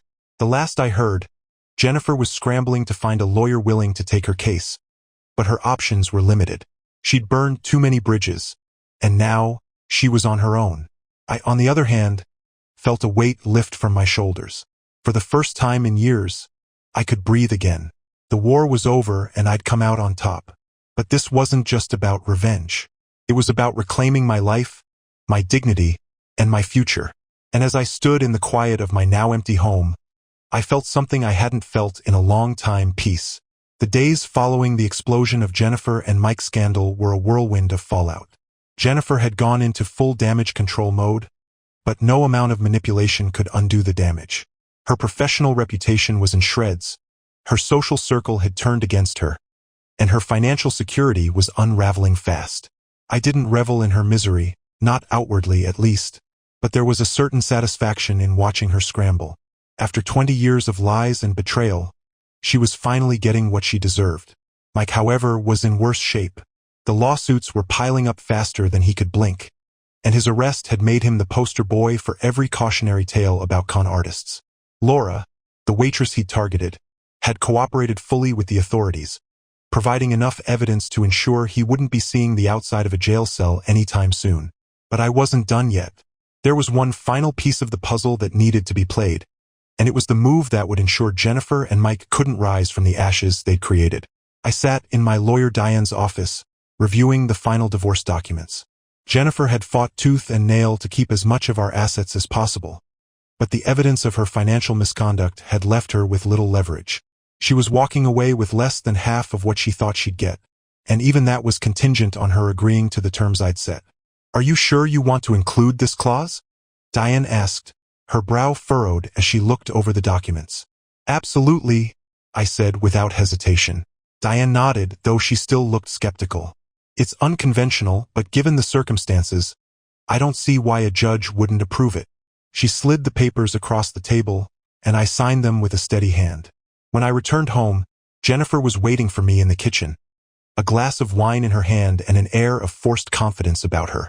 She'd insisted on meeting in person to finalize the agreement, probably hoping she could charm her way into better terms. I placed the folder on the table between us, and her eyes darted to it immediately. "Here it is," I said, my tone neutral. "The final agreement. Everything's spelled out. Once you sign, we're done." She picked up the folder, flipping through the pages with a practiced air of indifference. But when she reached the last page, her expression hardened. "What the hell is this?" she snapped, jabbing her finger at the clause I'd added. "It's simple," I said, leaning back in my chair. "You agree to relinquish any claim to the property or assets tied to Mike. The house, the joint account, everything. You get what's listed in the agreement and nothing more." Her eyes narrowed, her grip tightening on the papers. "You're trying to cut me off completely." "No, Jennifer," I said evenly. "I'm making sure you don't pull another stunt like this. You've done enough damage." She set the folder down with a sharp thud, her lips curling into a bitter smile. "You think you've won, don't you? That this makes you the bigger person." "This isn't about winning," I replied. "It's about ending this. Cleanly, finally. And with no room for you to worm your way back into my life." She stared at me for a long moment, her expression a mix of defiance and something that almost looked like regret. But Jennifer wasn't the type to admit defeat, not even when she was backed into a corner. "Fine," she said, her voice cold and sharp. "I'll sign your damn papers. But don't think for a second that this makes you better than me." I didn't respond, watching as she scrawled her signature on the final page. The moment her pen lifted from the paper, a wave of relief washed over me. It was done. As Jennifer stormed out of the house, slamming the door behind her, I allowed myself a small smile. This wasn't just the end of a marriage. It was the end of her control over my life. The final piece of my revenge was in motion, and Jennifer didn't even realize it yet. The clause she'd signed didn't just cut her off from Mike's assets. It left her financially exposed in a way she couldn't recover from. Without my support, she'd be forced to sell the property they'd bought together. And with Mike's legal troubles, he wouldn't be around to help her. It was poetic justice. Jennifer and Mike had built their lives on lies, and now they were crumbling under the weight of their own deceit. For the first time in years, I felt free. But there was one final act to play, and it would leave no doubt that this chapter of my life was closed forever. The final act began a week later, in a courtroom packed with people eager to see how far the mighty had fallen. Mike's trial for fraud and embezzlement had become a local spectacle, the media covering every sordid detail. Jennifer was there too, sitting in the gallery with a look of quiet desperation. She wasn't there for him. She was there because she had no choice. Mike's failure had become hers as well, and the vultures were circling. I hadn't planned to attend. My part in this story was already over, or so I thought. But then, I got a call from Diane. "You might want to be here for this," she'd said cryptically. "Trust me." So there I was, seated in the back row, watching as Mike's attorney tried to spin the web of lies into something resembling a defense. It wasn't working. The prosecution had too much evidence, most of it provided by Marcus and me. Every recording, every document, every victim's testimony painted a picture of a man who had built his entire life on deception. But it wasn't the trial itself that Diane wanted me to see. It was what came after. During a break in the proceedings, the prosecutor approached me. "Mr. Miller," he said, nodding politely, "I wanted to thank you for your cooperation. Your contributions to this case were invaluable." I nodded, keeping my response brief. "Just doing what needed to be done." He smiled faintly, then added, "There's one more thing. It seems Mr. Blake, Mike, has made a request to speak with you." I blinked, caught off guard. "With me? Why?" "He didn't say," the prosecutor replied, "but it's your choice. You're under no obligation." For a moment, I considered refusing. I didn't know Mike anything, least of all my time. But then I thought of the look on his face when he realized his game was over, and curiosity got the better of me. "All right," I said. "Let's hear what he has to say." I was escorted to a small, sterile room where Mike sat handcuffed to a table. He looked smaller than I remembered, the swagger and confidence drained from him. When he saw me, he smirked, but it was weak, hollow. "Daniel," he said, his voice hoarse. "Thanks for coming." "I'm not here for you," I said bluntly, taking a seat across from him. "Say what you need to say." He leaned back in his chair, his chains clinking softly. "I wanted to congratulate you. You really outplayed me. I didn't think you had it in you." "This isn't a game, Mike," I said coldly. "You ruined lives. You destroyed families. And now you're finally paying for it." He chuckled bitterly. "Yeah, well, you're not as squeaky clean as you think. You used me to destroy Jennifer, didn't you? Admit it, this wasn't just about justice. It was about revenge." I stared at him, unflinching. "Call it whatever you want. The difference between us is that I didn't destroy anyone innocent. You and Jennifer made your choices, and now you're living with the consequences." His smirk faded, replaced by something darker. "You think this is over? You think you've won? People like me, we don't stay down for long." I stood, not bothering to hide my disdain. "No, Mike, you don't stay down because you never had anything real to stand on in the first place. Enjoy the time you've got to reflect on that." I turned and walked out, leaving him to stew in his defeat. When I returned home later that evening, the house felt different. Quieter, lighter. Jennifer's belongings were gone, and with them, the weight of 20 years of lies and manipulation. For the first time in as long as I could remember, I felt at peace. The divorce was finalized shortly after. Jennifer had no fight left in her, and the terms ensured she wouldn't have the resources to come after me again. Mike's trial ended with a conviction, his sentence a harsh reminder that even the most confident liars eventually face the truth. And me? I rebuilt. Slowly, steadily, I began piecing my life back together. It wasn't easy, but it was mine. No lies, no deception, just a clean slate. I'd learned the hard way that trust is fragile, that love without honesty is just an illusion. But I'd also learned that sometimes you have to burn everything down to start anew. As I sat on the porch one evening, the sun setting on a crisp autumn day, I raised a glass. Not to Jennifer, not to revenge, but to myself. To survival, to freedom, to a future that, for the first time in years, felt like it was finally mine. The hallway outside the principal's office smelled like disinfectant and worn-down linoleum. I just finished a grueling shift at the warehouse and decided to swing by the school to surprise my son, Nate, and walk him home. It wasn't unusual.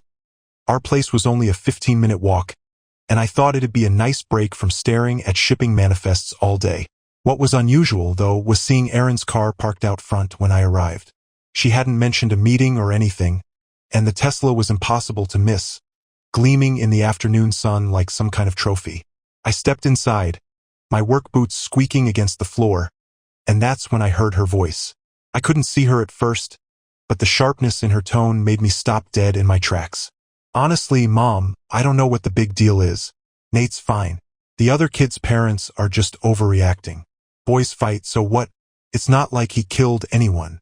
She was standing around the corner, phone pressed to her ear, her voice low but full of irritation. I ducked into a nearby alcove, out of sight but close enough to hear. My pulse quickened, and I told myself to walk away. It wasn't my business. But something about her tone, something off. Then she laughed. A sharp, dismissive sound. "No, of course Brad doesn't know. He doesn't have a clue about anything. He just shows up when it's convenient, like today, pretending he's father of the year or something." Her words hit like a slap. I clenched my fists, forcing myself to stay quiet. What the hell was she talking about? The car? "Oh, please," she continued, her voice dripping with sarcasm. "Do you know how much crap I had to put up with for that? Months of acting grateful and putting up with his stupid surprises. But now all that's left is the house. Once that's done, I'm out of here. I mean, come on, Mom, you think I'm sticking around for this? He's boring. A nobody." I felt my stomach drop. My breath caught in my throat as her words sank in. Was she serious? Was she actually planning to leave me? And then came the kicker. The one thing I wish I'd never heard. The kids? Yeah, well, that's not his problem. They're not even his anyway. I stumbled back, my head spinning. The hallway tilted like the floor had been ripped out from under me. Not his? What the hell did that mean? Was she lying? Exaggerating? She laughed again, light and carefree, like she hadn't just taken my entire world and smashed it into a million pieces. Anyway, she said, I'll deal with the school. Just let me handle it. Brad's too dense to figure any of this out, so don't worry. Her voice trailed off as she walked further down the hall, heels clicking against the tile, leaving me standing there, hidden and stunned. For a moment, I couldn't move. My heart hammered in my chest, my mind racing with questions I didn't want to answer. Nate wasn't mine? Or was she lying? Had she been lying this whole time? I swallowed hard, my throat dry, and forced myself to step out of the alcove. The thought of confronting her right there, in front of the principal's office, burned in my gut, but I stopped myself. Not yet. Not until I had more answers. And I swore to myself, right then and there, that I'd find them, no matter what it took. I didn't remember walking out of the school. My legs moved on autopilot, carrying me past the front desk, out the glass doors and onto the sidewalk. The warm afternoon sun felt cold against my skin. I couldn't hear the traffic, couldn't feel the weight of my work boots pounding against the pavement. My mind was replaying her words on a loop. They're not even his anyway. By the time I reached home, my hands were trembling so badly I couldn't get the key in the lock. My chest felt tight, like the walls were closing in. I needed answers, but where the hell was I supposed to start? Nate was still at school and Erin was probably still inside, charming her way through whatever mess had landed her in the principal's office. The kids aren't mine. I dropped onto the couch, head in my hands, trying to make sense of it. I thought about Nate, his goofy grin, and the way he always begged me to throw the football with him in the yard. I thought about our youngest, Emma, with her wild curls and the way she clung to me whenever she had a nightmare. They were mine. They had to be. But what if they weren't? The thought hit me like a freight train. My stomach twisted, bile rising in my throat. I grabbed my phone and stared at it, my finger hovering over Erin's contact. I wanted to call her, demand an explanation, but what was the point? She'd deny it. She'd lie, just like she'd been lying for God knows how long. No, I needed proof. I took a deep breath and forced myself to think. If she'd been lying about the kids, there'd be signs, right? Something I missed, something I ignored because I didn't want to see it. My mind started racing, picking apart the last 10 years, looking for cracks in the foundation I thought was solid. There was that time Nate got sick when he was 4, and the doctor asked about family medical history. Erin jumped in before I could answer, brushing it off like it wasn't important. And the time Emma was born. She insisted on a home birth, said she didn't want the stress of the hospital. At the time, I thought she was just being Erin. Now, those moments felt like flashing red lights I'd driven right past. I grabbed my laptop and started Googling. DNA tests, legal rights, custody battles, everything was a blur. I didn't know what I was looking for exactly, but I knew I needed leverage. If Erin was planning to take the house and leave me with nothing, I wasn't about to sit back and let her do it. Half an hour later, I had a plan. It wasn't perfect, but it was a start. First, I'd get a DNA test for the kids, discreetly without Erin knowing. Second, I'd start documenting everything. Every call, every suspicious action, every conversation that hinted at her intentions. And third, to call my friend Tony. Tony wasn't just a lawyer, he was a damn good one. The kind of guy who made other lawyers nervous. If anyone could help me navigate this mess, it was him. I was halfway through drafting an email to Tony when my phone buzzed. It was Erin. "Hey," she said, her voice light and breezy, like nothing had happened. "Can you pick up some milk on your way home? I'm running late." I stared at the phone, my jaw tightening. "Yeah," I said, my voice steady despite the storm raging inside me. "I'll take care of it." When I hung up, I didn't feel angry. I felt focused. For the first time that day, I had a clear objective. Erin thought she was one step ahead, but she didn't know I was about to turn the tables. She didn't know I'd overheard her, and she sure as hell didn't know what was coming next.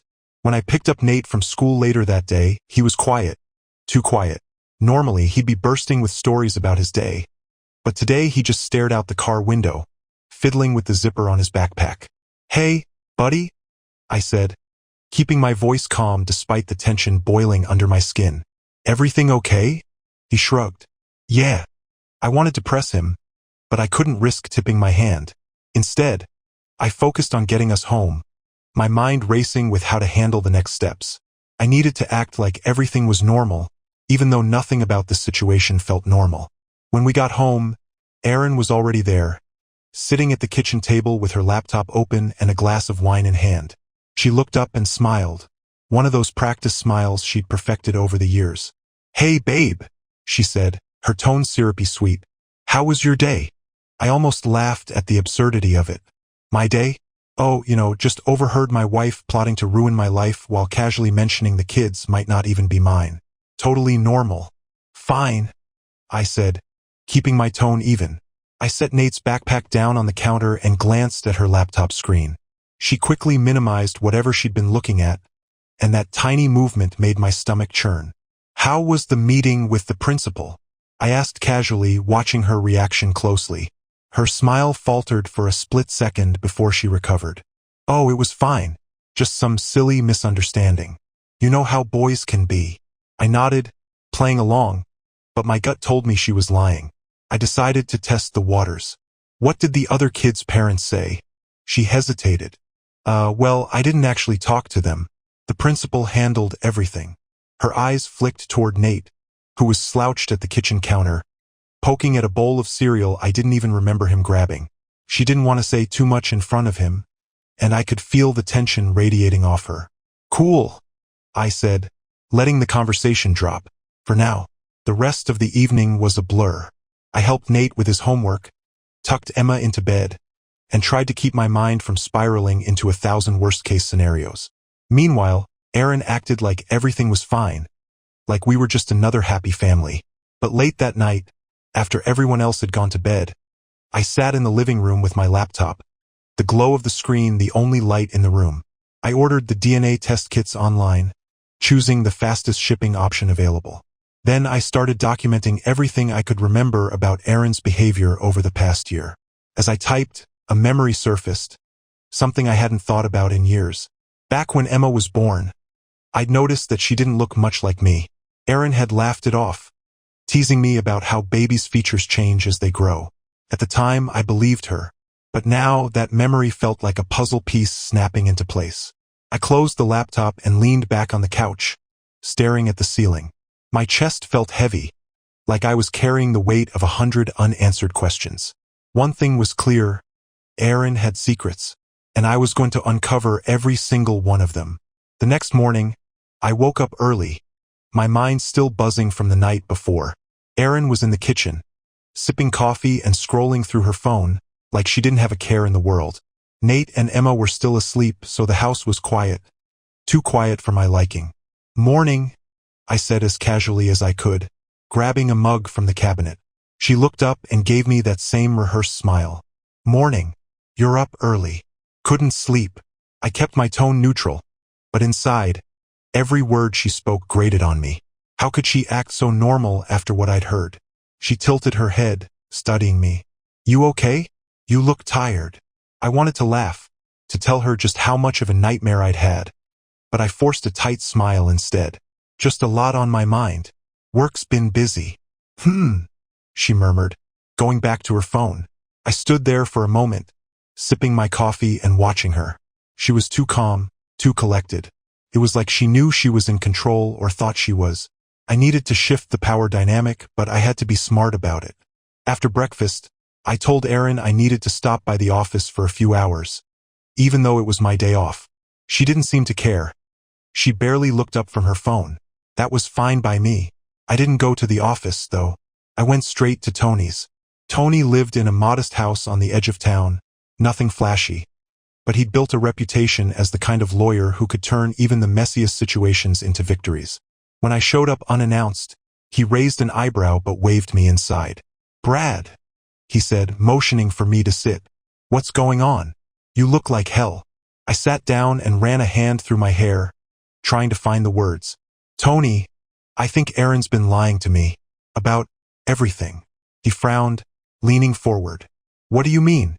Be specific." I told him everything. The conversation I overheard at the school, the cryptic comments about the kids, her plans to take the house. The words poured out of me like a flood, and by the time I finished, Tony was sitting back in his chair, his expression grim. "Damn," he muttered, tapping his fingers on the desk. "You're sure about what you heard?" "Positive," I said firmly. "I need to know what my options are. If they're not mine, and she's planning to screw me over, what can I do?" Tony let out a long breath, his lawyer brain already spinning. "First things first, you need proof. If those kids aren't biologically yours, that's going to change a lot of things. Custody, finances, everything. You said you ordered DNA tests." I nodded. "Good. Until you have those results, don't tip her off. Act normal, keep documenting everything, and let me know if anything else comes up.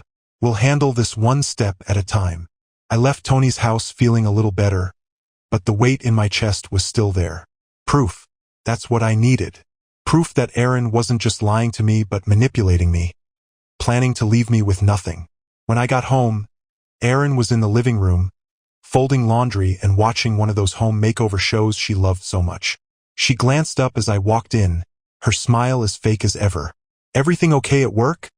she asked, her tone light and casual. "Yeah," I said, keeping my face neutral. Same old, same old." She nodded and went back to the laundry, humming to herself. I stood there for a moment, watching her, my stomach churning with a mix of anger and betrayal. She had no idea what was coming. The DNA test kits would arrive in 2 days. Until then, I'd play my part. I'd act like the clueless husband she thought I was. But inside, I was counting down the minutes. 2 days. That's all I needed. And then the real game would begin. 2 days felt like an eternity. I kept myself busy, burying my emotions under the guise of normalcy. I dropped Nate off at soccer practice, helped Emma with her school project, and even offered to cook dinner one night. Erin acted like nothing was wrong, smiling sweetly and thanking me, as if she wasn't actively plotting to dismantle my life. But every time she spoke, every time she looked at me with those calculating eyes, my stomach churned. I wanted to scream at her, to demand answers, but I kept reminding myself, wait, play the long game. The DNA test kits arrived on a Wednesday morning, neatly packaged in an unmarked box. I'd made sure they were discreet. No chance of Erin stumbling across them and getting suspicious. I stashed the box in the garage, hidden behind an old stack of paint cans, and waited for my moment. That evening, while Erin was out meeting a friend, her words, not mine, I put the plan into motion. Nate was in his room, headphones on, engrossed in a video game. Emma was coloring at the kitchen table, humming a little tune to herself. "Hey, Em," I said, keeping my tone light. "Can Daddy borrow your water bottle for a little science experiment?" Her eyes lit up. "A science experiment? Cool. Can I help?"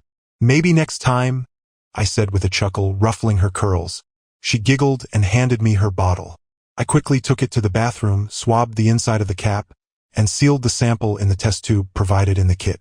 My hands were shaking the whole time, but I forced myself to stay steady. One down. Getting Nate's sample was trickier.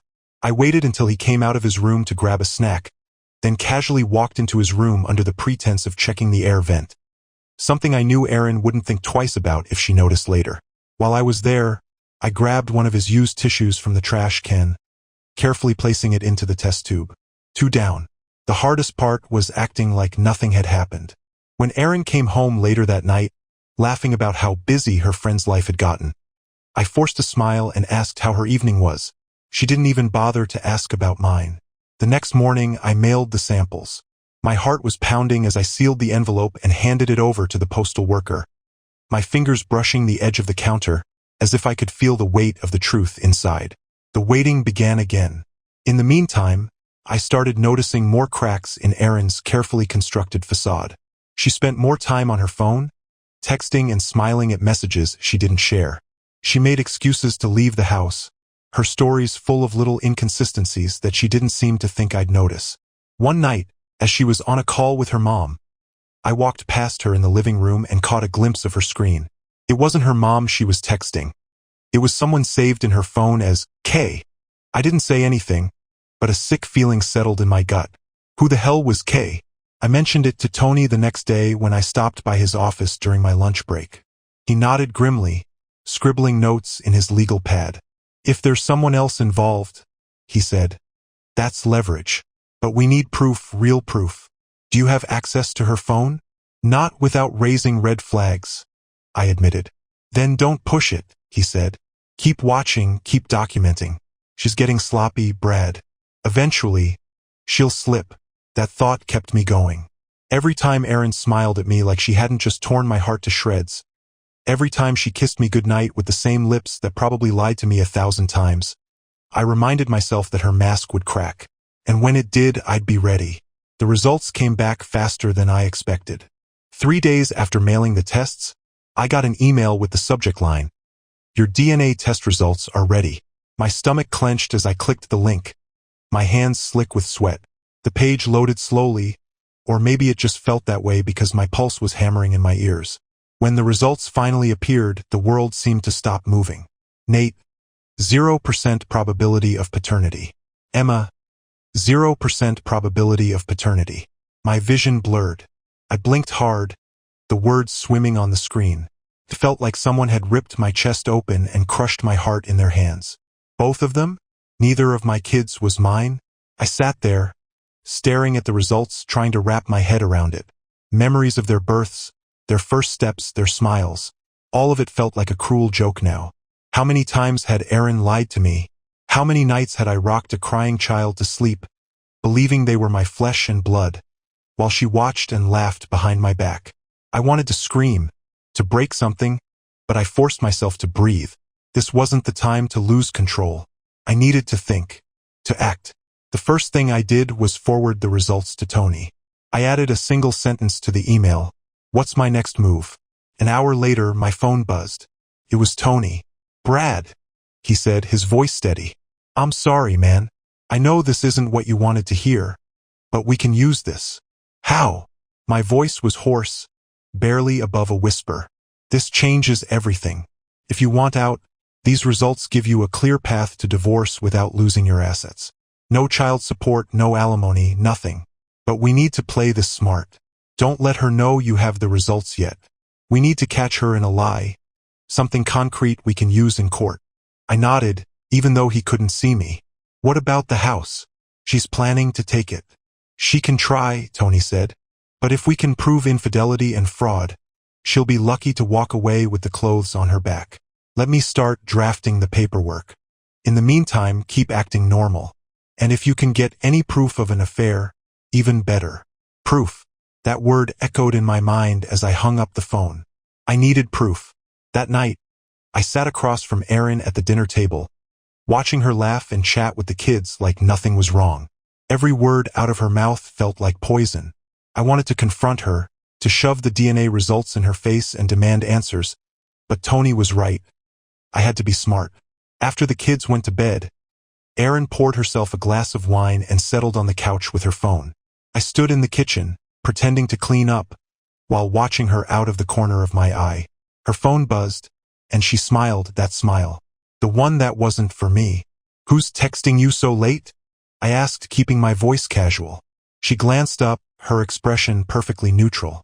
Just my mom, she said, slipping her phone face down onto the couch cushion. Liar. I walked over and sat beside her, picking up the remote to flip through the channels. She tensed slightly but didn't say anything.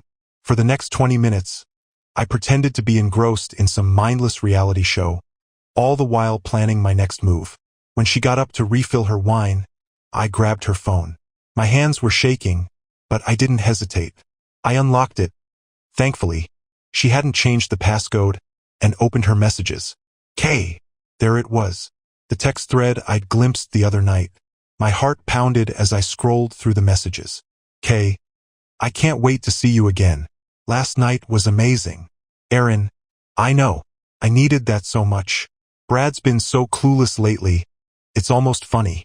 K. Think he suspects anything? Erin. Not a chance. He's too busy playing Dad of the Year to notice. I couldn't read anymore. I dropped the phone onto the couch and stared at it like it was a live grenade. She came back into the room, wineglass in hand, and froze when she saw the look on my face. What's wrong? She asked, her voice wary. I stood up, holding her phone out to her. Who the hell is Kay? Her face went pale. For the first time in weeks, She didn't have an immediate answer. What are you doing going through my phone? She stammered, her voice rising. That's not an answer. I snapped, my voice louder than I intended. Who is Kay? She opened her mouth, closed it, and then tried to laugh it off. It's nothing. You're overreacting. I took a step closer, towering over her. Don't lie to me, Erin.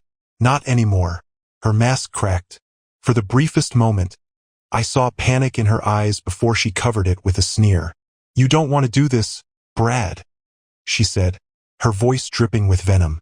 You really don't. But she was wrong. I absolutely did. Erin's sneer hit me like a slap, but it only fueled the fire in my chest. I stepped closer, my fists clenched at my sides, my voice low and steady. You think I'm afraid of you, Erin? You think I'm going to roll over and let you walk all over me? Her bravado faltered for a split second before she crossed her arms and leaned against the wall, trying to regain her composure. Oh, please, Brad, don't act like some tough guy now. You're pathetic. Always have been. The words stung, but I didn't flinch. Instead, I locked eyes with her, refusing to let her win this time. You want to talk about pathetic? Let's talk about lying to your husband for years. Let's talk about my kids.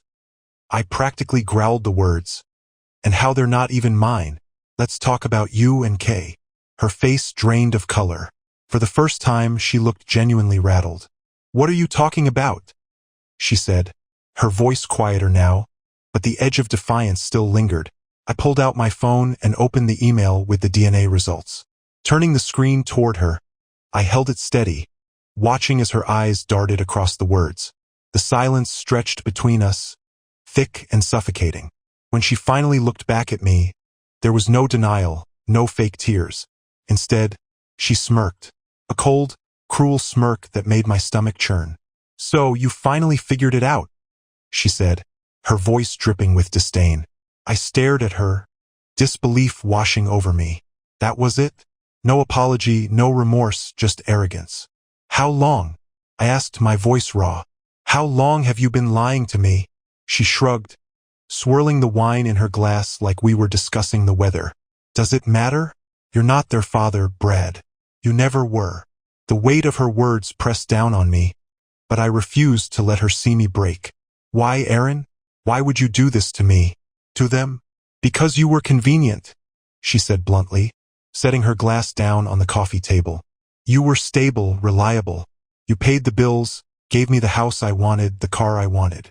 But love, she laughed bitterly. Please, you don't even know what that word means. My blood boiled, but I forced myself to stay calm. Losing control wouldn't help me now. You've been using me this whole time, I said, more a statement than a question. She tilted her head, her smirk widening. You're finally catching on. I took a step back, the magnitude of her betrayal crashing over me like a wave. But then, something inside me shifted. The pain, the anger. It all coalesced into a cold, clear determination. You think you've won, I said quietly, my voice steady now. You think you're going to walk away from this unscathed, don't you? She raised an eyebrow, clearly unimpressed. And what are you going to do, Brad? Cry about it? Good luck with that. I smiled, a slow, deliberate smile that made her frown. You'll find out soon enough, I said, turning on my heel and walking away. Where are you going? She called after me, her tone sharp with uncertainty. I didn't answer. I didn't need to.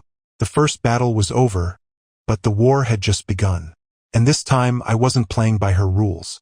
The following morning, I called Tony from the parking lot of the coffee shop down the street. I didn't want to risk Erin overhearing anything, even by accident. As soon as he picked up, I laid everything out, her admission, her sneering arrogance, and the damning texts between her and Kay. Tony listened patiently, his tone calm but razor-sharp when he finally spoke. Brad, this is exactly the kind of leverage we need. The DNA results are one thing, but her openly admitting the kids aren't yours? That's huge. And those texts, they're the nail in her coffin. I exhaled, the tightness in my chest easing just a little. So, what's the next step? We file, he said. Today. I'll draft the divorce petition, include the DNA results, and request an immediate freeze on all shared assets. She won't be able to touch the house, the accounts, nothing. And if she's been unfaithful, we'll make sure the court knows about it. I nodded, gripping the phone tightly. Do it. I want her out of my life, Tony. Completely. I'll get started, he said. In the meantime, stay quiet. Let her think she's still in control. The calmer you seem, the more reckless she'll get. I hung up, staring out at the street as people bustled past, oblivious to the storm brewing in my life. Tony's words echoed in my head. Stay calm. Let her get reckless. When I got home, Aaron was in the backyard, lounging on a deck chair with a mimosa in hand. The kids were inside, arguing over which movie to watch, their voices carrying faintly through the open patio door. Hey, she said lazily, not even bothering to look up as I walked past her. Hey, I replied, keeping my voice neutral. I went inside, where Nate and Emma were now sitting on the floor, their argument replaced by laughter as they scrolled through movie options. Watching them hurt in a way I couldn't describe. They were innocent in all of this, and no matter what happened next, I needed to protect them. Later that night, while Aaron was in the shower, I went back into the garage. The DNA results and screenshots of her texts with Kay were already saved to a secure folder on my laptop, but I printed out hard copies anyway. I wasn't leaving anything to chance. As I slid the papers into a file, I noticed something sticking out of one of the old paint cans on the shelf. Curiosity got the better of me, and I pulled it out. A crumpled receipt from a jewelry store downtown. The date caught my attention immediately. 2 months ago. I smoothed out the paper, my heart pounding as I read it. A diamond bracelet over $3,000 paid for in cash. Erin didn't wear jewelry often. She hadn't mentioned anything about buying a bracelet, and I sure as hell hadn't seen her wearing one. I stared at the receipt, my blood boiling. This wasn't just about betrayal anymore. She was siphoning money, hiding things. How much more was she keeping from me? The next day, I called Tony again and told him about the receipt. He laughed. A sharp, humorless sound. She's bold, I'll give her that. But this is perfect. It proves financial deceit, which the court will not take lightly. Keep that receipt, Brad. It's another piece of the puzzle. Done, I said, my resolve hardening. That evening, Erin was unusually chipper. She poured me a glass of wine during dinner, something she hadn't done in years, and kept throwing me little smiles across the table. What's with you? I finally asked, forcing a chuckle to match her energy. Nothing, she said, her smile widening. Just in a good mood. I played along, but every word out of her mouth felt like another twist of the knife. She had no idea the walls were closing in around her. After dinner, she suggested we watch a movie together, a romantic comedy of all things. I sat beside her on the couch, pretending to laugh at the jokes, while my mind churned with plans. The pieces were falling into place. Her lies, her arrogance, her carelessness. It was all adding up, and soon Erin would learn the hard way that she'd underestimated me. This wasn't just about survival anymore. This was about justice.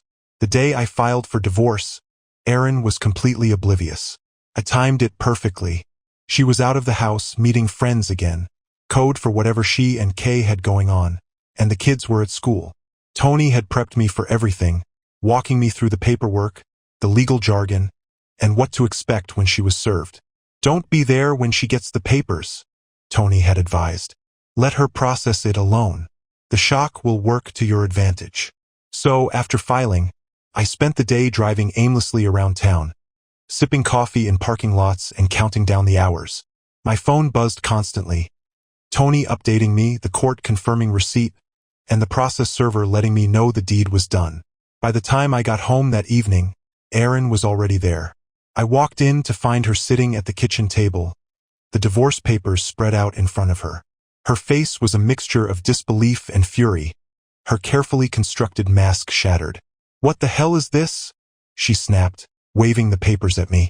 I set my bag down calmly, meeting her glare head-on. Exactly what it looks like. She stood, her chair scraping loudly against the floor. You're divorcing me? Are you serious right now? Dead serious, I said, my voice steady. Her eyes narrowed, and she let out a bitter laugh. You think you're so clever, don't you? Filing behind my back like a coward. What's your angle, Brad? You think you're going to come out on top here? I stepped closer, the anger I'd been holding back finally bubbling to the surface. My angle? My angle is getting out of this sham of a marriage before you take everything I've worked for. My angle is exposing you for the liar and cheater you are. Her jaw tightened, but she didn't back down. You don't know what you're talking about. I pulled out the folder I'd been keeping in my bag and slammed it on the table. Oh, I think I do. DNA results proving I'm not the kid's father. Texts with your little boyfriend.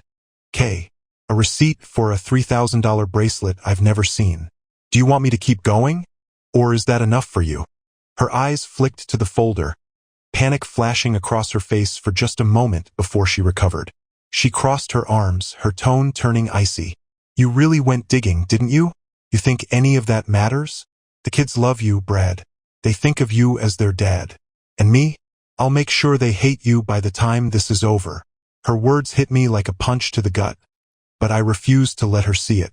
You can try, I said coldly, but the truth has a funny way of coming out, and I'll make damn sure they know it. She leaned in closer, her voice a venomous whisper. You don't have what it takes to beat me, Brad. You never did. I stared at her, the woman I'd once loved, now a stranger who seemed incapable of remorse. For a moment, I almost pitied her, but then I remembered everything she'd done, every lie she told, and any trace of sympathy vanished. You're wrong, I said quietly, my voice steady. You underestimated me, and that's your biggest mistake. Her smirk faltered, but she quickly covered it with a glare. We'll see about that, she hissed before storming out of the kitchen, slamming the door behind her. I stood there, the house unnervingly silent around me. My chest was tight, my heart pounding, but there was a small flicker of satisfaction deep inside me. The battle lines were drawn, and for the first time I felt like I was on solid ground. Erin's reign of manipulation and lies was finally coming to an end. Erin wasted no time trying to counter. By the next morning, she was already on the offensive. I woke up to find her pacing the living room, her phone pressed to her ear, spitting venom to whoever was unlucky enough to be on the other end. Of course I'm contesting it, she barked. He's not getting away with this. And those DNA tests, they mean nothing. I'll tell the court he agreed to raise the kids as his own. He doesn't have a leg to stand on. I stood in the hallway, out of her sight, listening as my blood boiled. She was planning to lie her way out of this, just like she'd lied her way through our entire marriage. But this time I had the upper hand, and I wasn't about to let her twist the narrative. When she finally hung up, she noticed me standing there. She didn't even flinch. Instead, she gave me a smug smile, like she was already planning her next move. Good morning, she said, her voice dripping with mock sweetness. Sleep well. Like a baby, I said flatly, walking past her to the kitchen. I poured myself a cup of coffee, fully aware that she was watching me, waiting for me to react. But I didn't give her the satisfaction. I sipped my coffee in silence, acting like her little performance hadn't rattled me. You know, she said, leaning against the counter, this whole act of yours is cute, but it's not going to work. You think you can just file for divorce and walk away clean? Dream on, Brad. I'll make sure you regret this. I set my mug down slowly, turning to face her. The only thing I regret is not seeing through you sooner. Her eyes narrowed, but before she could fire back, my phone buzzed. I pulled it out of my pocket and glanced at the screen. It was a text from Tony. Filed for emergency hearing to freeze assets. You'll get the notification today. Stay calm and stick to the plan. I slipped my phone back into my pocket, a small smile tugging at the corner of my lips. We'll see who regrets what, I said, walking out of the kitchen. That afternoon, Erin got the notification about the emergency hearing. Her reaction was everything I expected. Slamming doors, yelling into her phone, and throwing thinly veiled threats my way. She was unraveling just like Tony predicted.